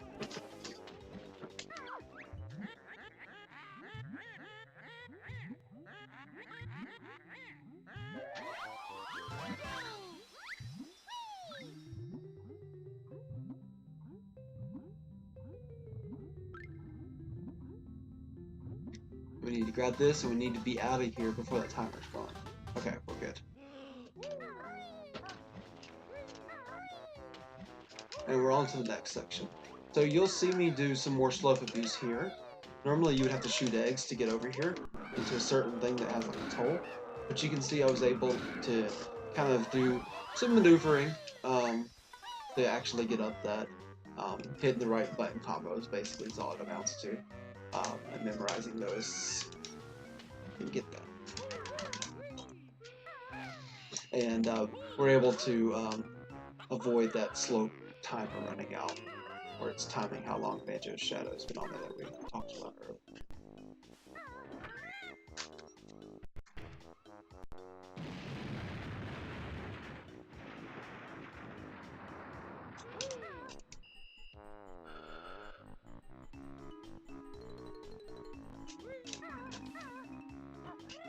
So in a second, we're actually going to go down into that hole that was just created by that TNT explosion. And for some reason, there's just a box of TNT hanging out, dangling right above a ship. I don't know how they got away with that. And we're actually going to exploit another glitch in the game. Normally, you would come down here and fight the spoon box, but the Jiggy is already spawned. So we can actually shoot these eggs here and come grab it. It hits him early, skips that animation, and we're able to grab it. And I got a little bit lucky there. I even didn't have to do the Jiggy Jig. That's kind of a frame perfect thing that happens for me more or less randomly. If I just happen to get the right timing on that. I wasn't, I always try for it, but it's not something I usually get. So I just kind of got lucky.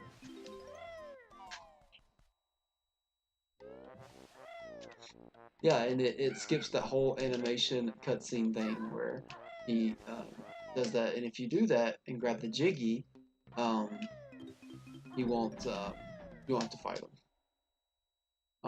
You can also kill him if you fail to grab the Jiggy in time before he covers it up with a gold feather, and run straight through him and then grab it real quick. And the other little ones that are normally inside of him won't spawn either because you've already grabbed the Jiggy. It's kind of a weird way that they did it, but it actually works in our favor where we're able to just quickly get through that without having to fight him. It's really neat. Remember when I first saw a speedrun of this game? My mind was just blown when I saw that. Because of course I enjoyed playing this game just casually 100%.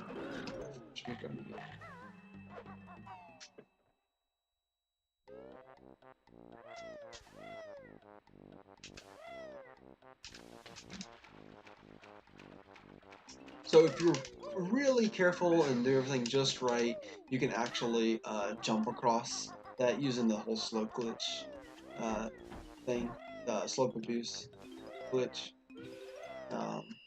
instead of having to jump up them like I just did out of the water. But it's really tricky to get down, so I go for it every time just because it doesn't really hurt you to actually go for it. It's kind of hard to pull off.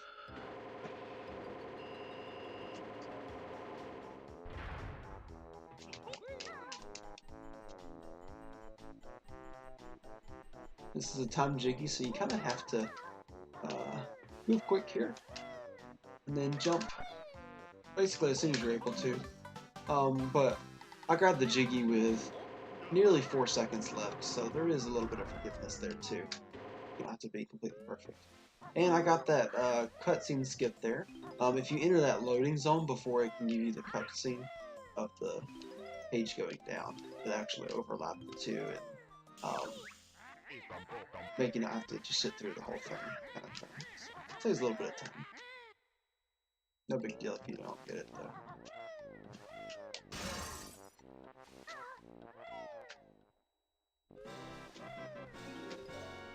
So here I'm going to use one gold feather and try to get him, this door open, and that bad guy dead at the same time. And luckily I was able to pull that off. So. Ideally you would also grab the Jiggy, and that would cancel your gold feather thing. But I didn't manage to grab that either.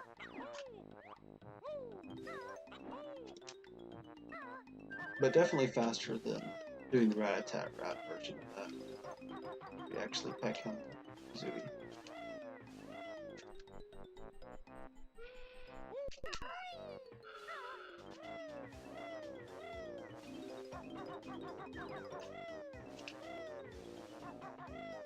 You may notice that I'm kind of zooming in and out sometimes, certain parts, and a lot of times it's really just because of lag, to be honest. Sometimes it's to help me move, but there's certain areas where it will actually reduce lag if you zoom in and out. Just kind of, you know, it's specific case by case, but once you run it enough and you kind of get those camera zooms there, it kind of just comes second nature to you. You know which ones to do it with, to zoom out for, which ones to leave it alone.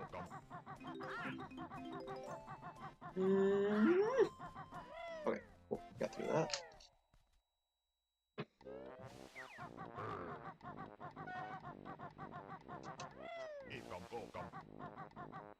Do a little bit of a crazy jump here, but actually save us some time. And you have just enough jump to get over there. And flutter straight over to that, because we can.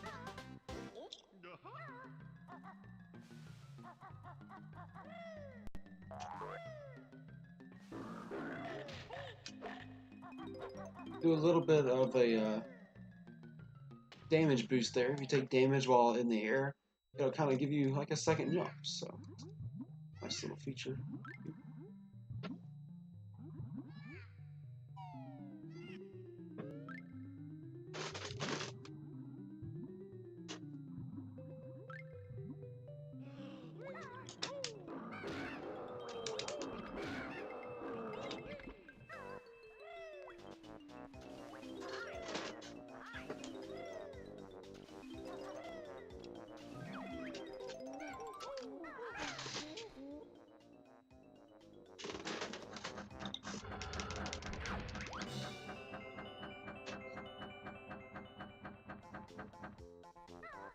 And I'm going to go ahead and grab one more health here.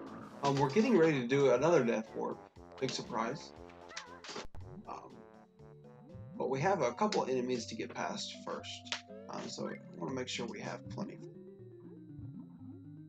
Just in case they decide to attack. Including Snacker. Snacker is notorious for getting you before you get away. So, we're going to do another jiggy jig here. So if you jump up out of the water and before you hit land on a jiggy like that, it's weird. The game actually thinks you're kind of in water still. And when you grab a jiggy in water, you don't get the jiggy jiggy animation. So we can actually skip another animation.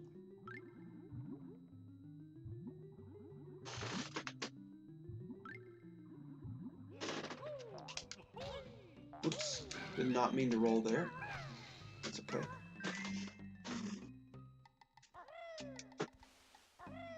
And we're going to take the rest of that damage here, this guy.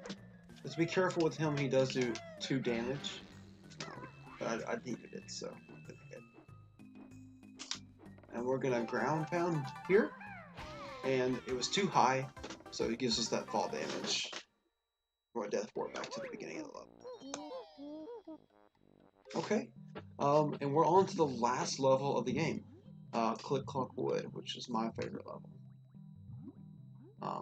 It can be a pain in the butt speed run though, because if you're in the middle of a run and you've gotten this far, and you come to a level like Click Clock Wood, and something happens to kind of end your run, it doesn't feel too good. So, and Click Clock Wood can be kind of hard sometimes, it can be a little tricky. So, but I think it's fun. It has good music to it. I like the concept of it.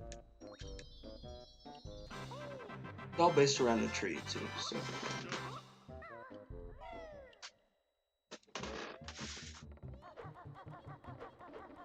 So here we're just going to kind of use what we know about the whip cracks to maneuver around them. Basically, if you get used to doing a certain pattern every way through that works.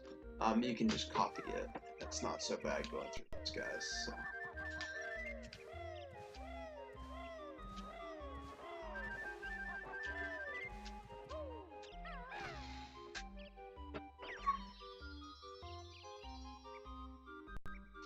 So we had to hit that switch to actually spawn the platform that we use to put puzzle pieces into puzzle.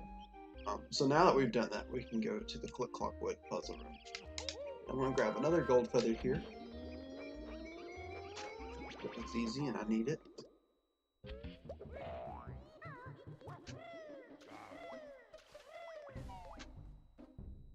And you may remember that one from very early in the run was activated right before we went into Clanker's Cavern. That cauldron was activated, and now we finally get to use it. So we're actually kind of back at the beginning of the layer here, where we're able to use this puzzle. So.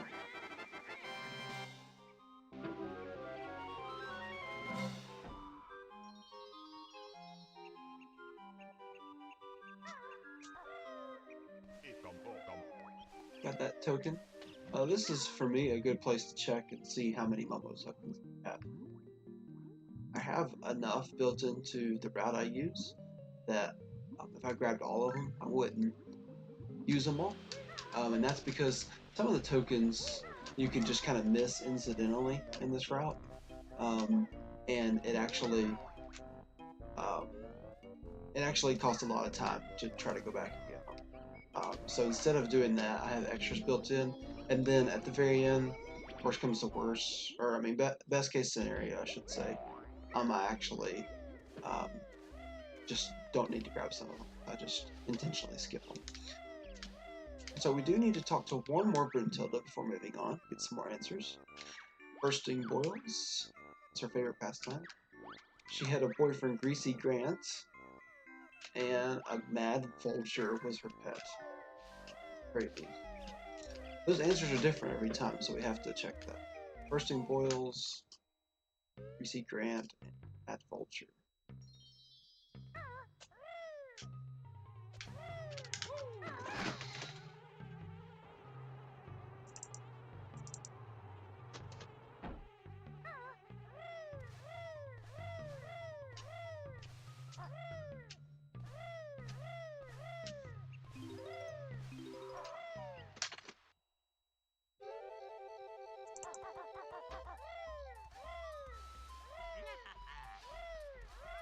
Okay, these leaves could be a little bit tricky here.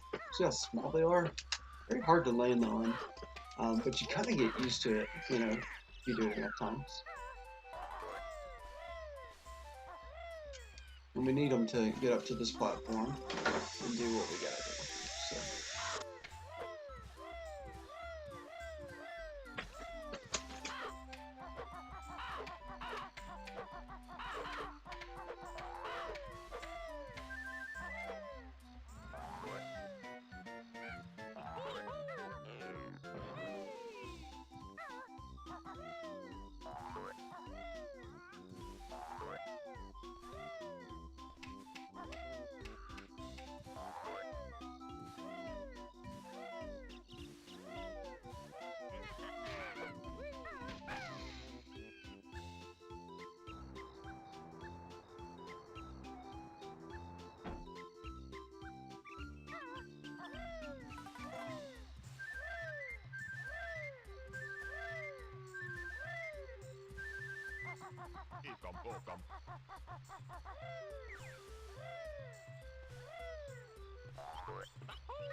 Okay, sorry, I had to mute my mic for a minute there. Apologize, I didn't give any warning or anything. But...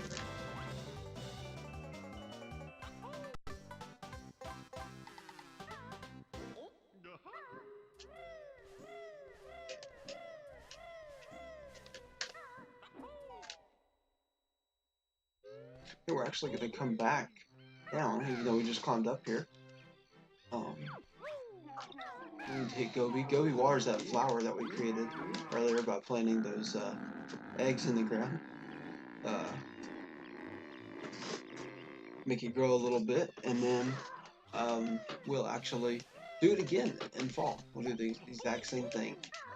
And as you'll see, Gobi will not be too happy.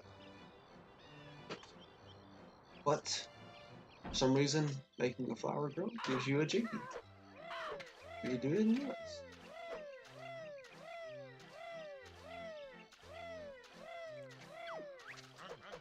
Oops. Not what I meant to press.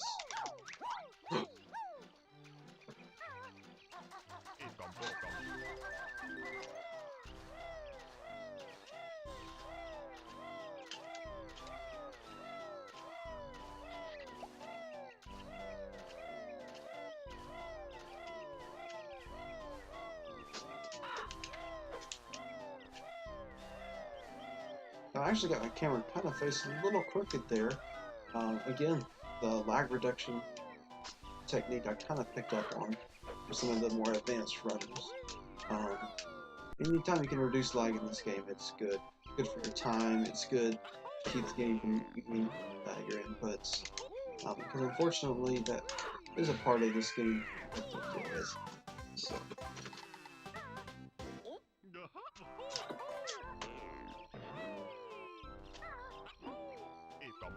So we're a little low on tokens, and I'm trying to grab as many of those as I can. We should be fine though. Like I said, I've got plenty of backups we're actually going to utilize here. So. Ended up missing a few along the way. Now that's a neat little trick I just did. You can actually shoot an egg, and it extends Kazooie's neck out long enough when you do that animation. Her hitbox and all extends with it, and it actually clips through that wall there, and you're able to grab that Jiggy without having to jump across there. Oh no! So yeah, that's part of the danger of Click Clock Wood, is you can fall really easy. Oh. A lot of jumping across things, going up a tree.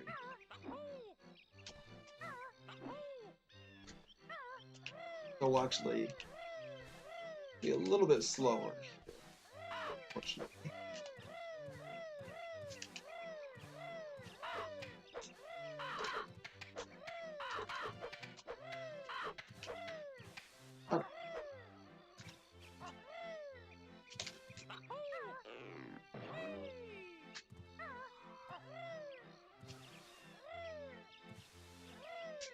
Okay, and I think we were right here we fell. Something like this, right? Oh no, we had gotten past this part of it. Okay. I just want to make sure I didn't miss any. Yeah, we were grabbing the notes. Get both of those over there. I did. Okay. Back in business. We want to make sure we have 5 worms there, because Yuri wants us to feed him, and he needs 5 worms before he can go back to sleep. And we'll have to feed him again in the fall.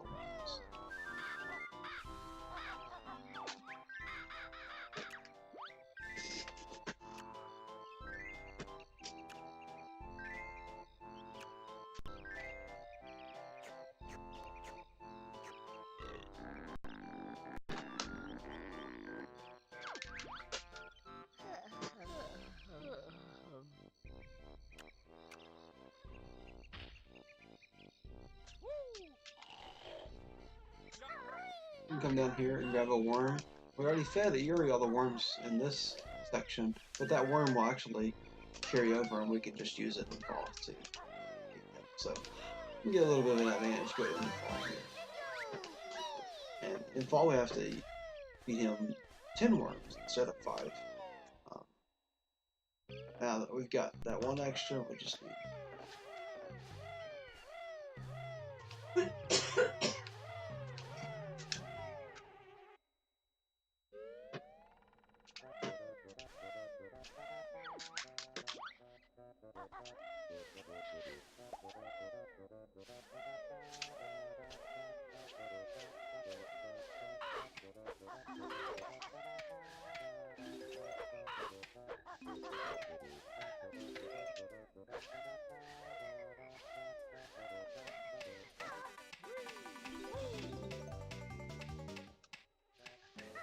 And since we have to grab all the notes in this route, because it's 100% route, we do have to get inside those flowers somehow.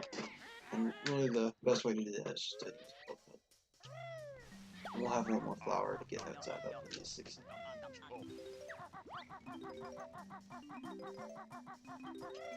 A couple notes in Momo's hut, so we have to visit there too, even though he can't transform us in any of the seasons except for spring.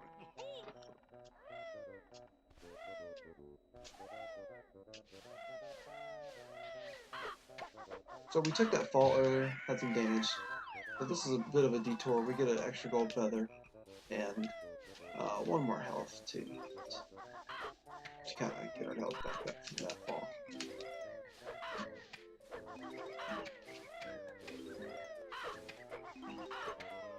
But it wasn't too bad either, so I'm happy with that.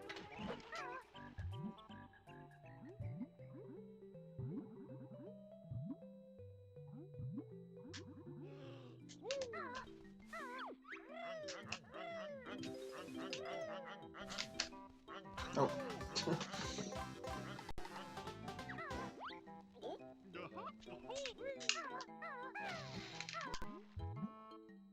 You can get a quick dive there, but it's kind of hard and inconsistent. I just do my best to get him as low as I can without using the quick dive.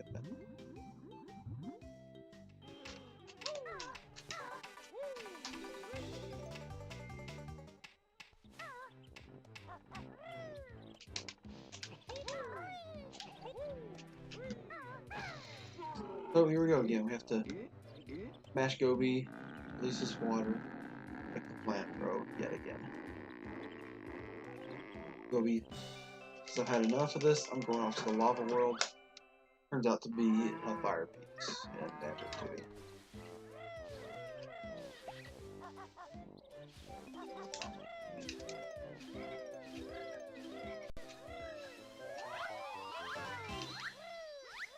That's the right world I'm saying.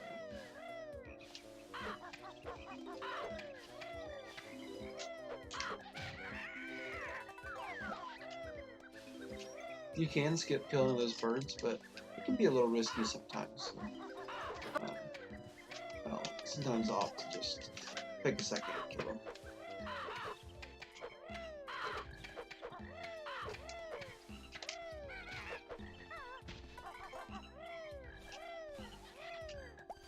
We have to visit this beehive again, or actually it's a hornet hive. There's a worm we need in here, plus there's notes you have to get. You have to skip any notes. That's right.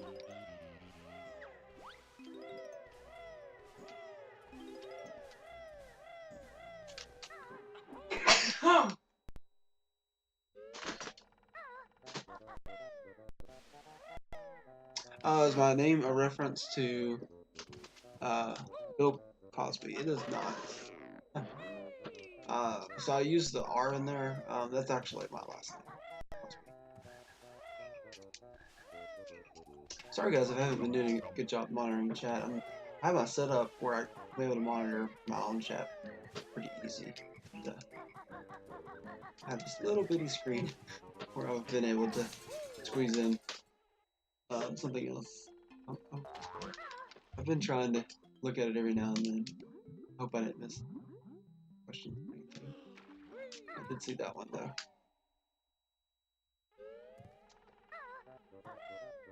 I've had people ask me if I'm a fan of the hockey player. I think he's on the Penguins team. His name's Crosby. But no relation or anything. Just got the same last name.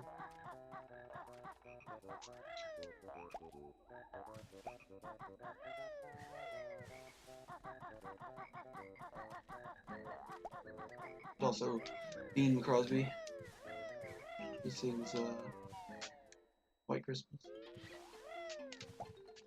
Another thing.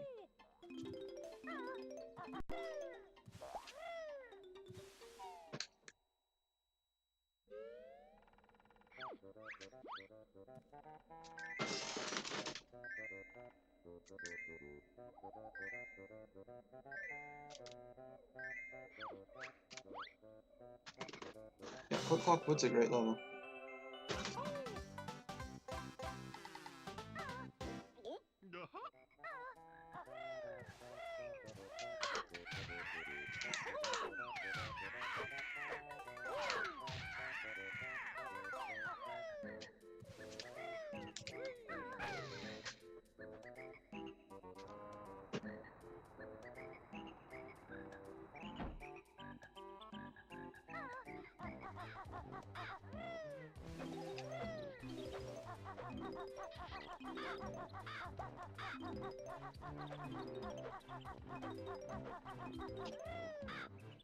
Okay, I have to sit through another cutscene where he feeds them his worms.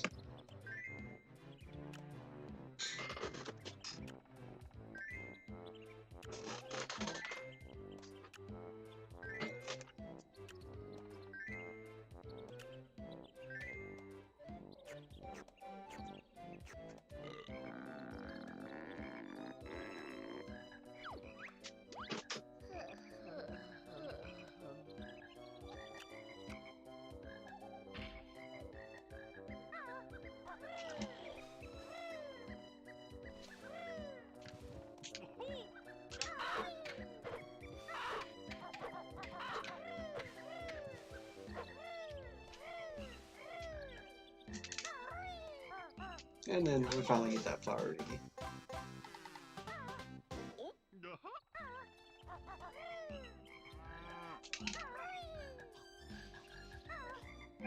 And here we're actually going to do a clip to exit the level. It's a little bit faster, especially if you can get it right away. Hopefully I was able to get it first try there, which is rare. That's a very inconsistent trick we do. So the game was being nice to me there. But it's obviously faster than walking back to the entrance wall at that point.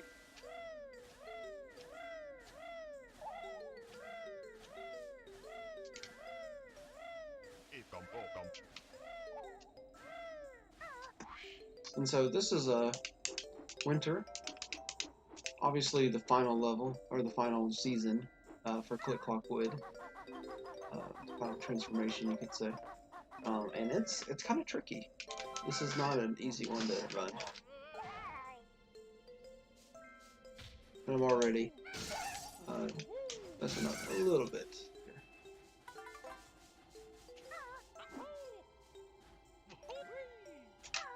Okay. So yeah, I was supposed to land on that platform up there, actually the walkway, and then kind of jump down here real quick and get that switch. So do a little bit of recovery there.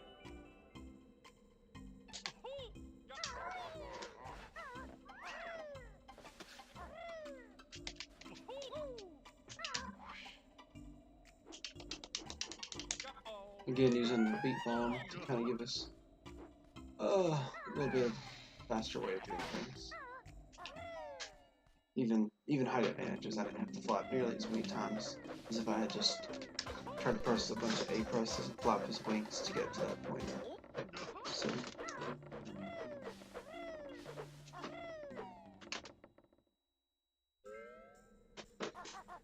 yeah, this is as far as speedrunning is concerned, this is kind of a difficult one to do optimally. Which obviously, if we're going to speedrun it, we want to do it the fastest way. But there's a lot of tricks you have to pull off.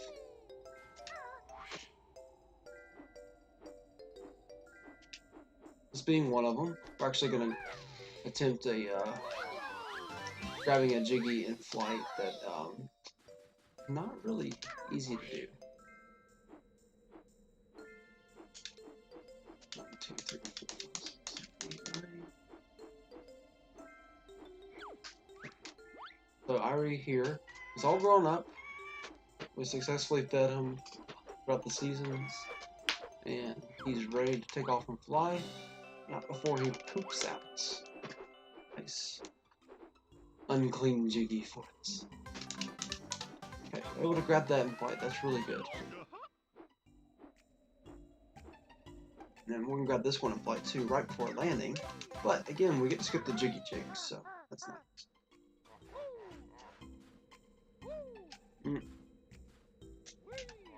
Trying to do a little bit of a trick here. Did not work. Okay. I'll have to fly back up to that. If you time it right, you can actually do a rat-tat-rap and break the window, and then do a quick flutter and get back to that window. So, but we'll do kind of the safer strat and just poop an egg to break it. Make sure we get in there this time. There we go.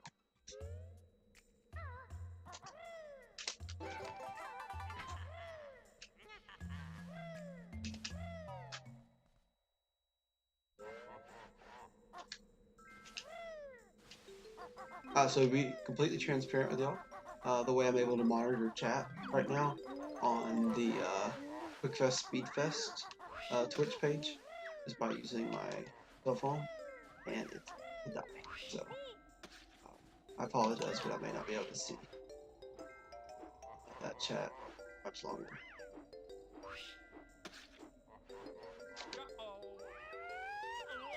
Okay, so there's the first winner clip. The second one is significantly harder. Obviously, these are unintentional glitches in the game that we exploit. This one's significantly harder. You may not get it, but it doesn't really cost any time to go for it. Okay, well, the game was nice. And that voids us out, and we're actually back at the beginning now. In the lobby. So we have to visit Spring again, and then we'll be done with it.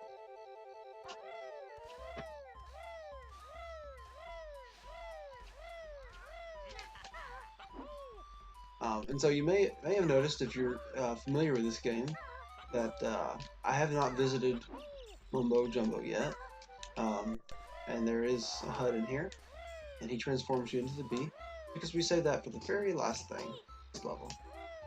But we just go to Spring again, then visit Mumbo Jumbo.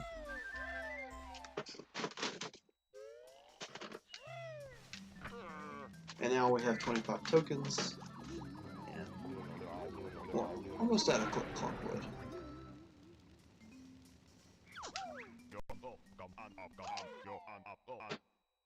And just a heads up to the people running this, I'll probably finish under time. Here, shouldn't take the whole 240. At this point, I have roughly 10 minutes remaining, if everything goes. If not, it may take longer if I have a death or something, an incidental death. Okay, that's the last Jiggy, and we're on our way out. We'll do another clip there, and that was Clockwood. Alright, so all we have left now is Grunty's Furnace Fun, which is the same minigame that helped us gain our moves early. You actually get to see it now. And we do this little skip that enables us to jump straight to the Grunty fight without having to actually complete Furnace Fun.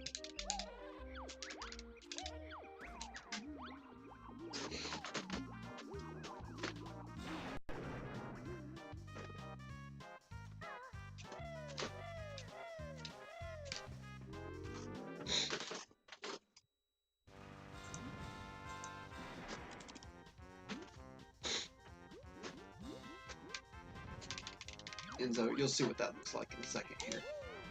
We have to answer all these questions.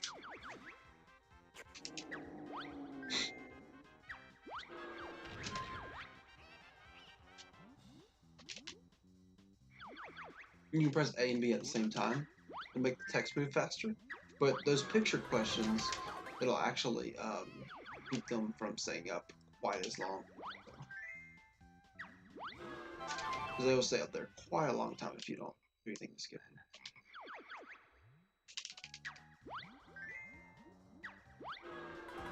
And here we're going to go ahead for this Joker question. And that'll enable us to skip 2 mini games, which will save a significant amount of time if we don't have to do. So when I get to mini game squares with the clock face on it, had to look that one up, sorry. I'll just press B and it'll actually skip it.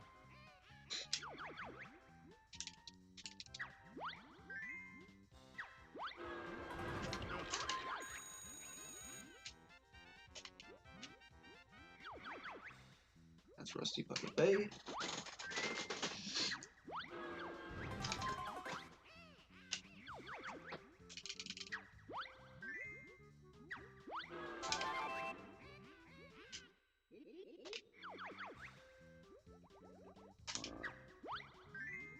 Here's a death question, so if I get this one wrong, I actually die. That's in Train of Drug Cove. That's a significant amount of time lost for me being this far in the Furnace Fun. Luckily that went smooth.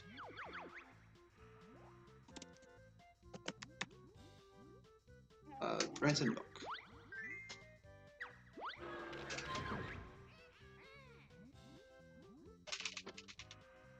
Rusty Bucket Bay.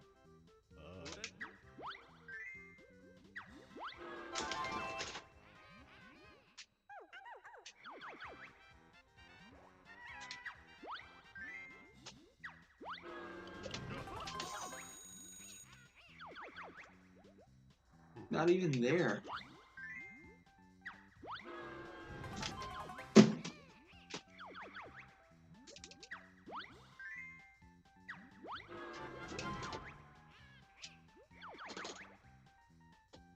Veruca plant.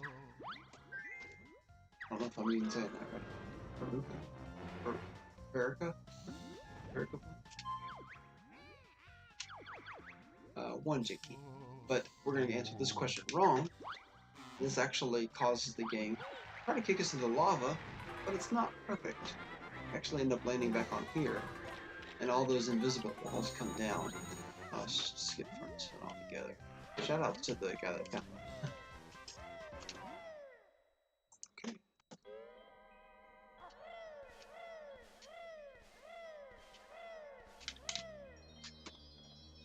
The last snow door. Actually, it's not. We're going to get 2 more here. Last puzzle we'll complete though, to let us into the Dingpot room, where we actually go to fight Grunt. Dingpot is a giant pot that shoots us to the top of the tower. So we're gonna go here. These actually, behind all these doors, it has refills for different supplies.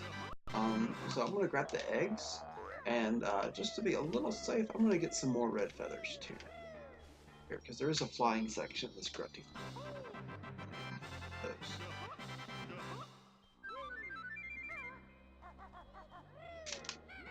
Oh, so you can actually skip that text a little bit if you make it to the pot without landing. So it's a little trick. Alright, so here's the final fight. Main events. Oops. I'm not right, did I?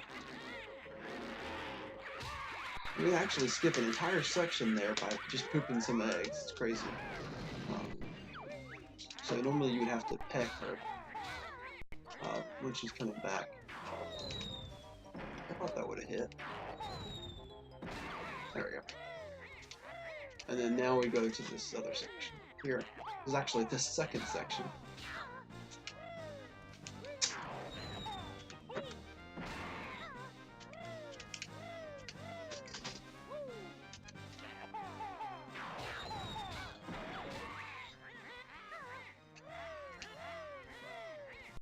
And you just shoot eggs. Oops. Not what I wanted to do. If you don't hit Z fast enough, it'll just register that Z up press, right? And it'll do something completely different than shoot eggs. So I'll make it zoom in real close like that.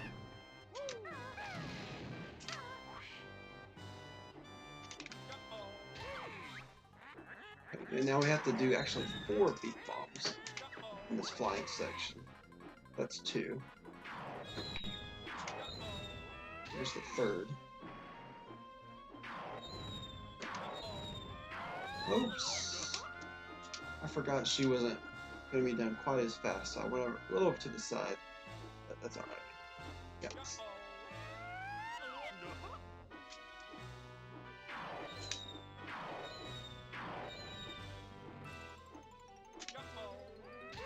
There we go. Okay.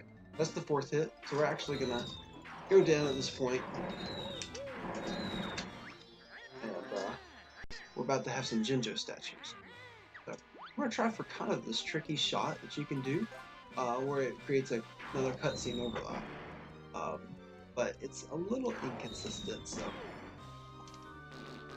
But if you do that fast enough, you can actually shoot all 3 eggs in there and activate the first Jinjo during this whole cutscene. And so you don't have to see this one in addition to that. So it saves a little bit of time, but it's pretty tricky. Like I said, it's a little inconsistent.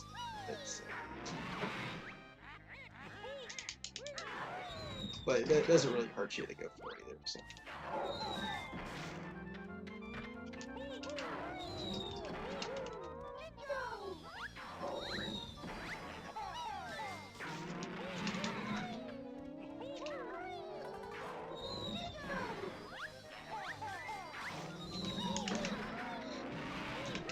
The little trick you can do here is you can actually jump and make the Jinjo hit it faster.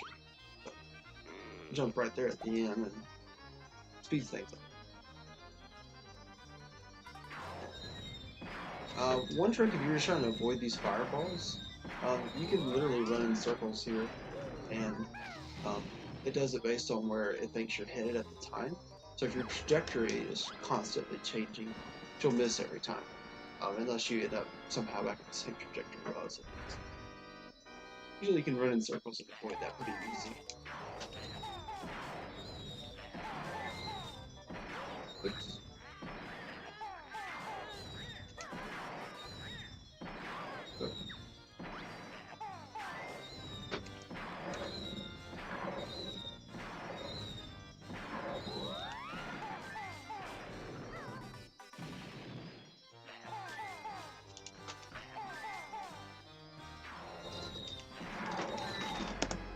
Okay, cool.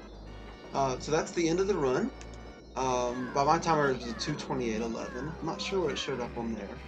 I'll have to look at that when my streak uh, catches up there. So, but I hope you all enjoyed that. That's Banjo-Kazooie. Go to speedrun.com, type in Banjo-Kazooie, and there's access to a lot of resources if you're more interested. You can see some of the other runners, including myself, on the leaderboard there, and go to their Twitch page. But click on the Discord if you just want to kind of hang out in the community and be a part of that. We'd love to have you. There's a link to it there. So, but I hope you all enjoyed that. That was Banjo-Kazooie. Feel free, people at QuickFest SpeedFest, to keep streaming this as long as you want. But I think I've got a little behind schedule, so I understand if you cut it short. But people usually like watching the positive part here. We'll watch Grunty fall.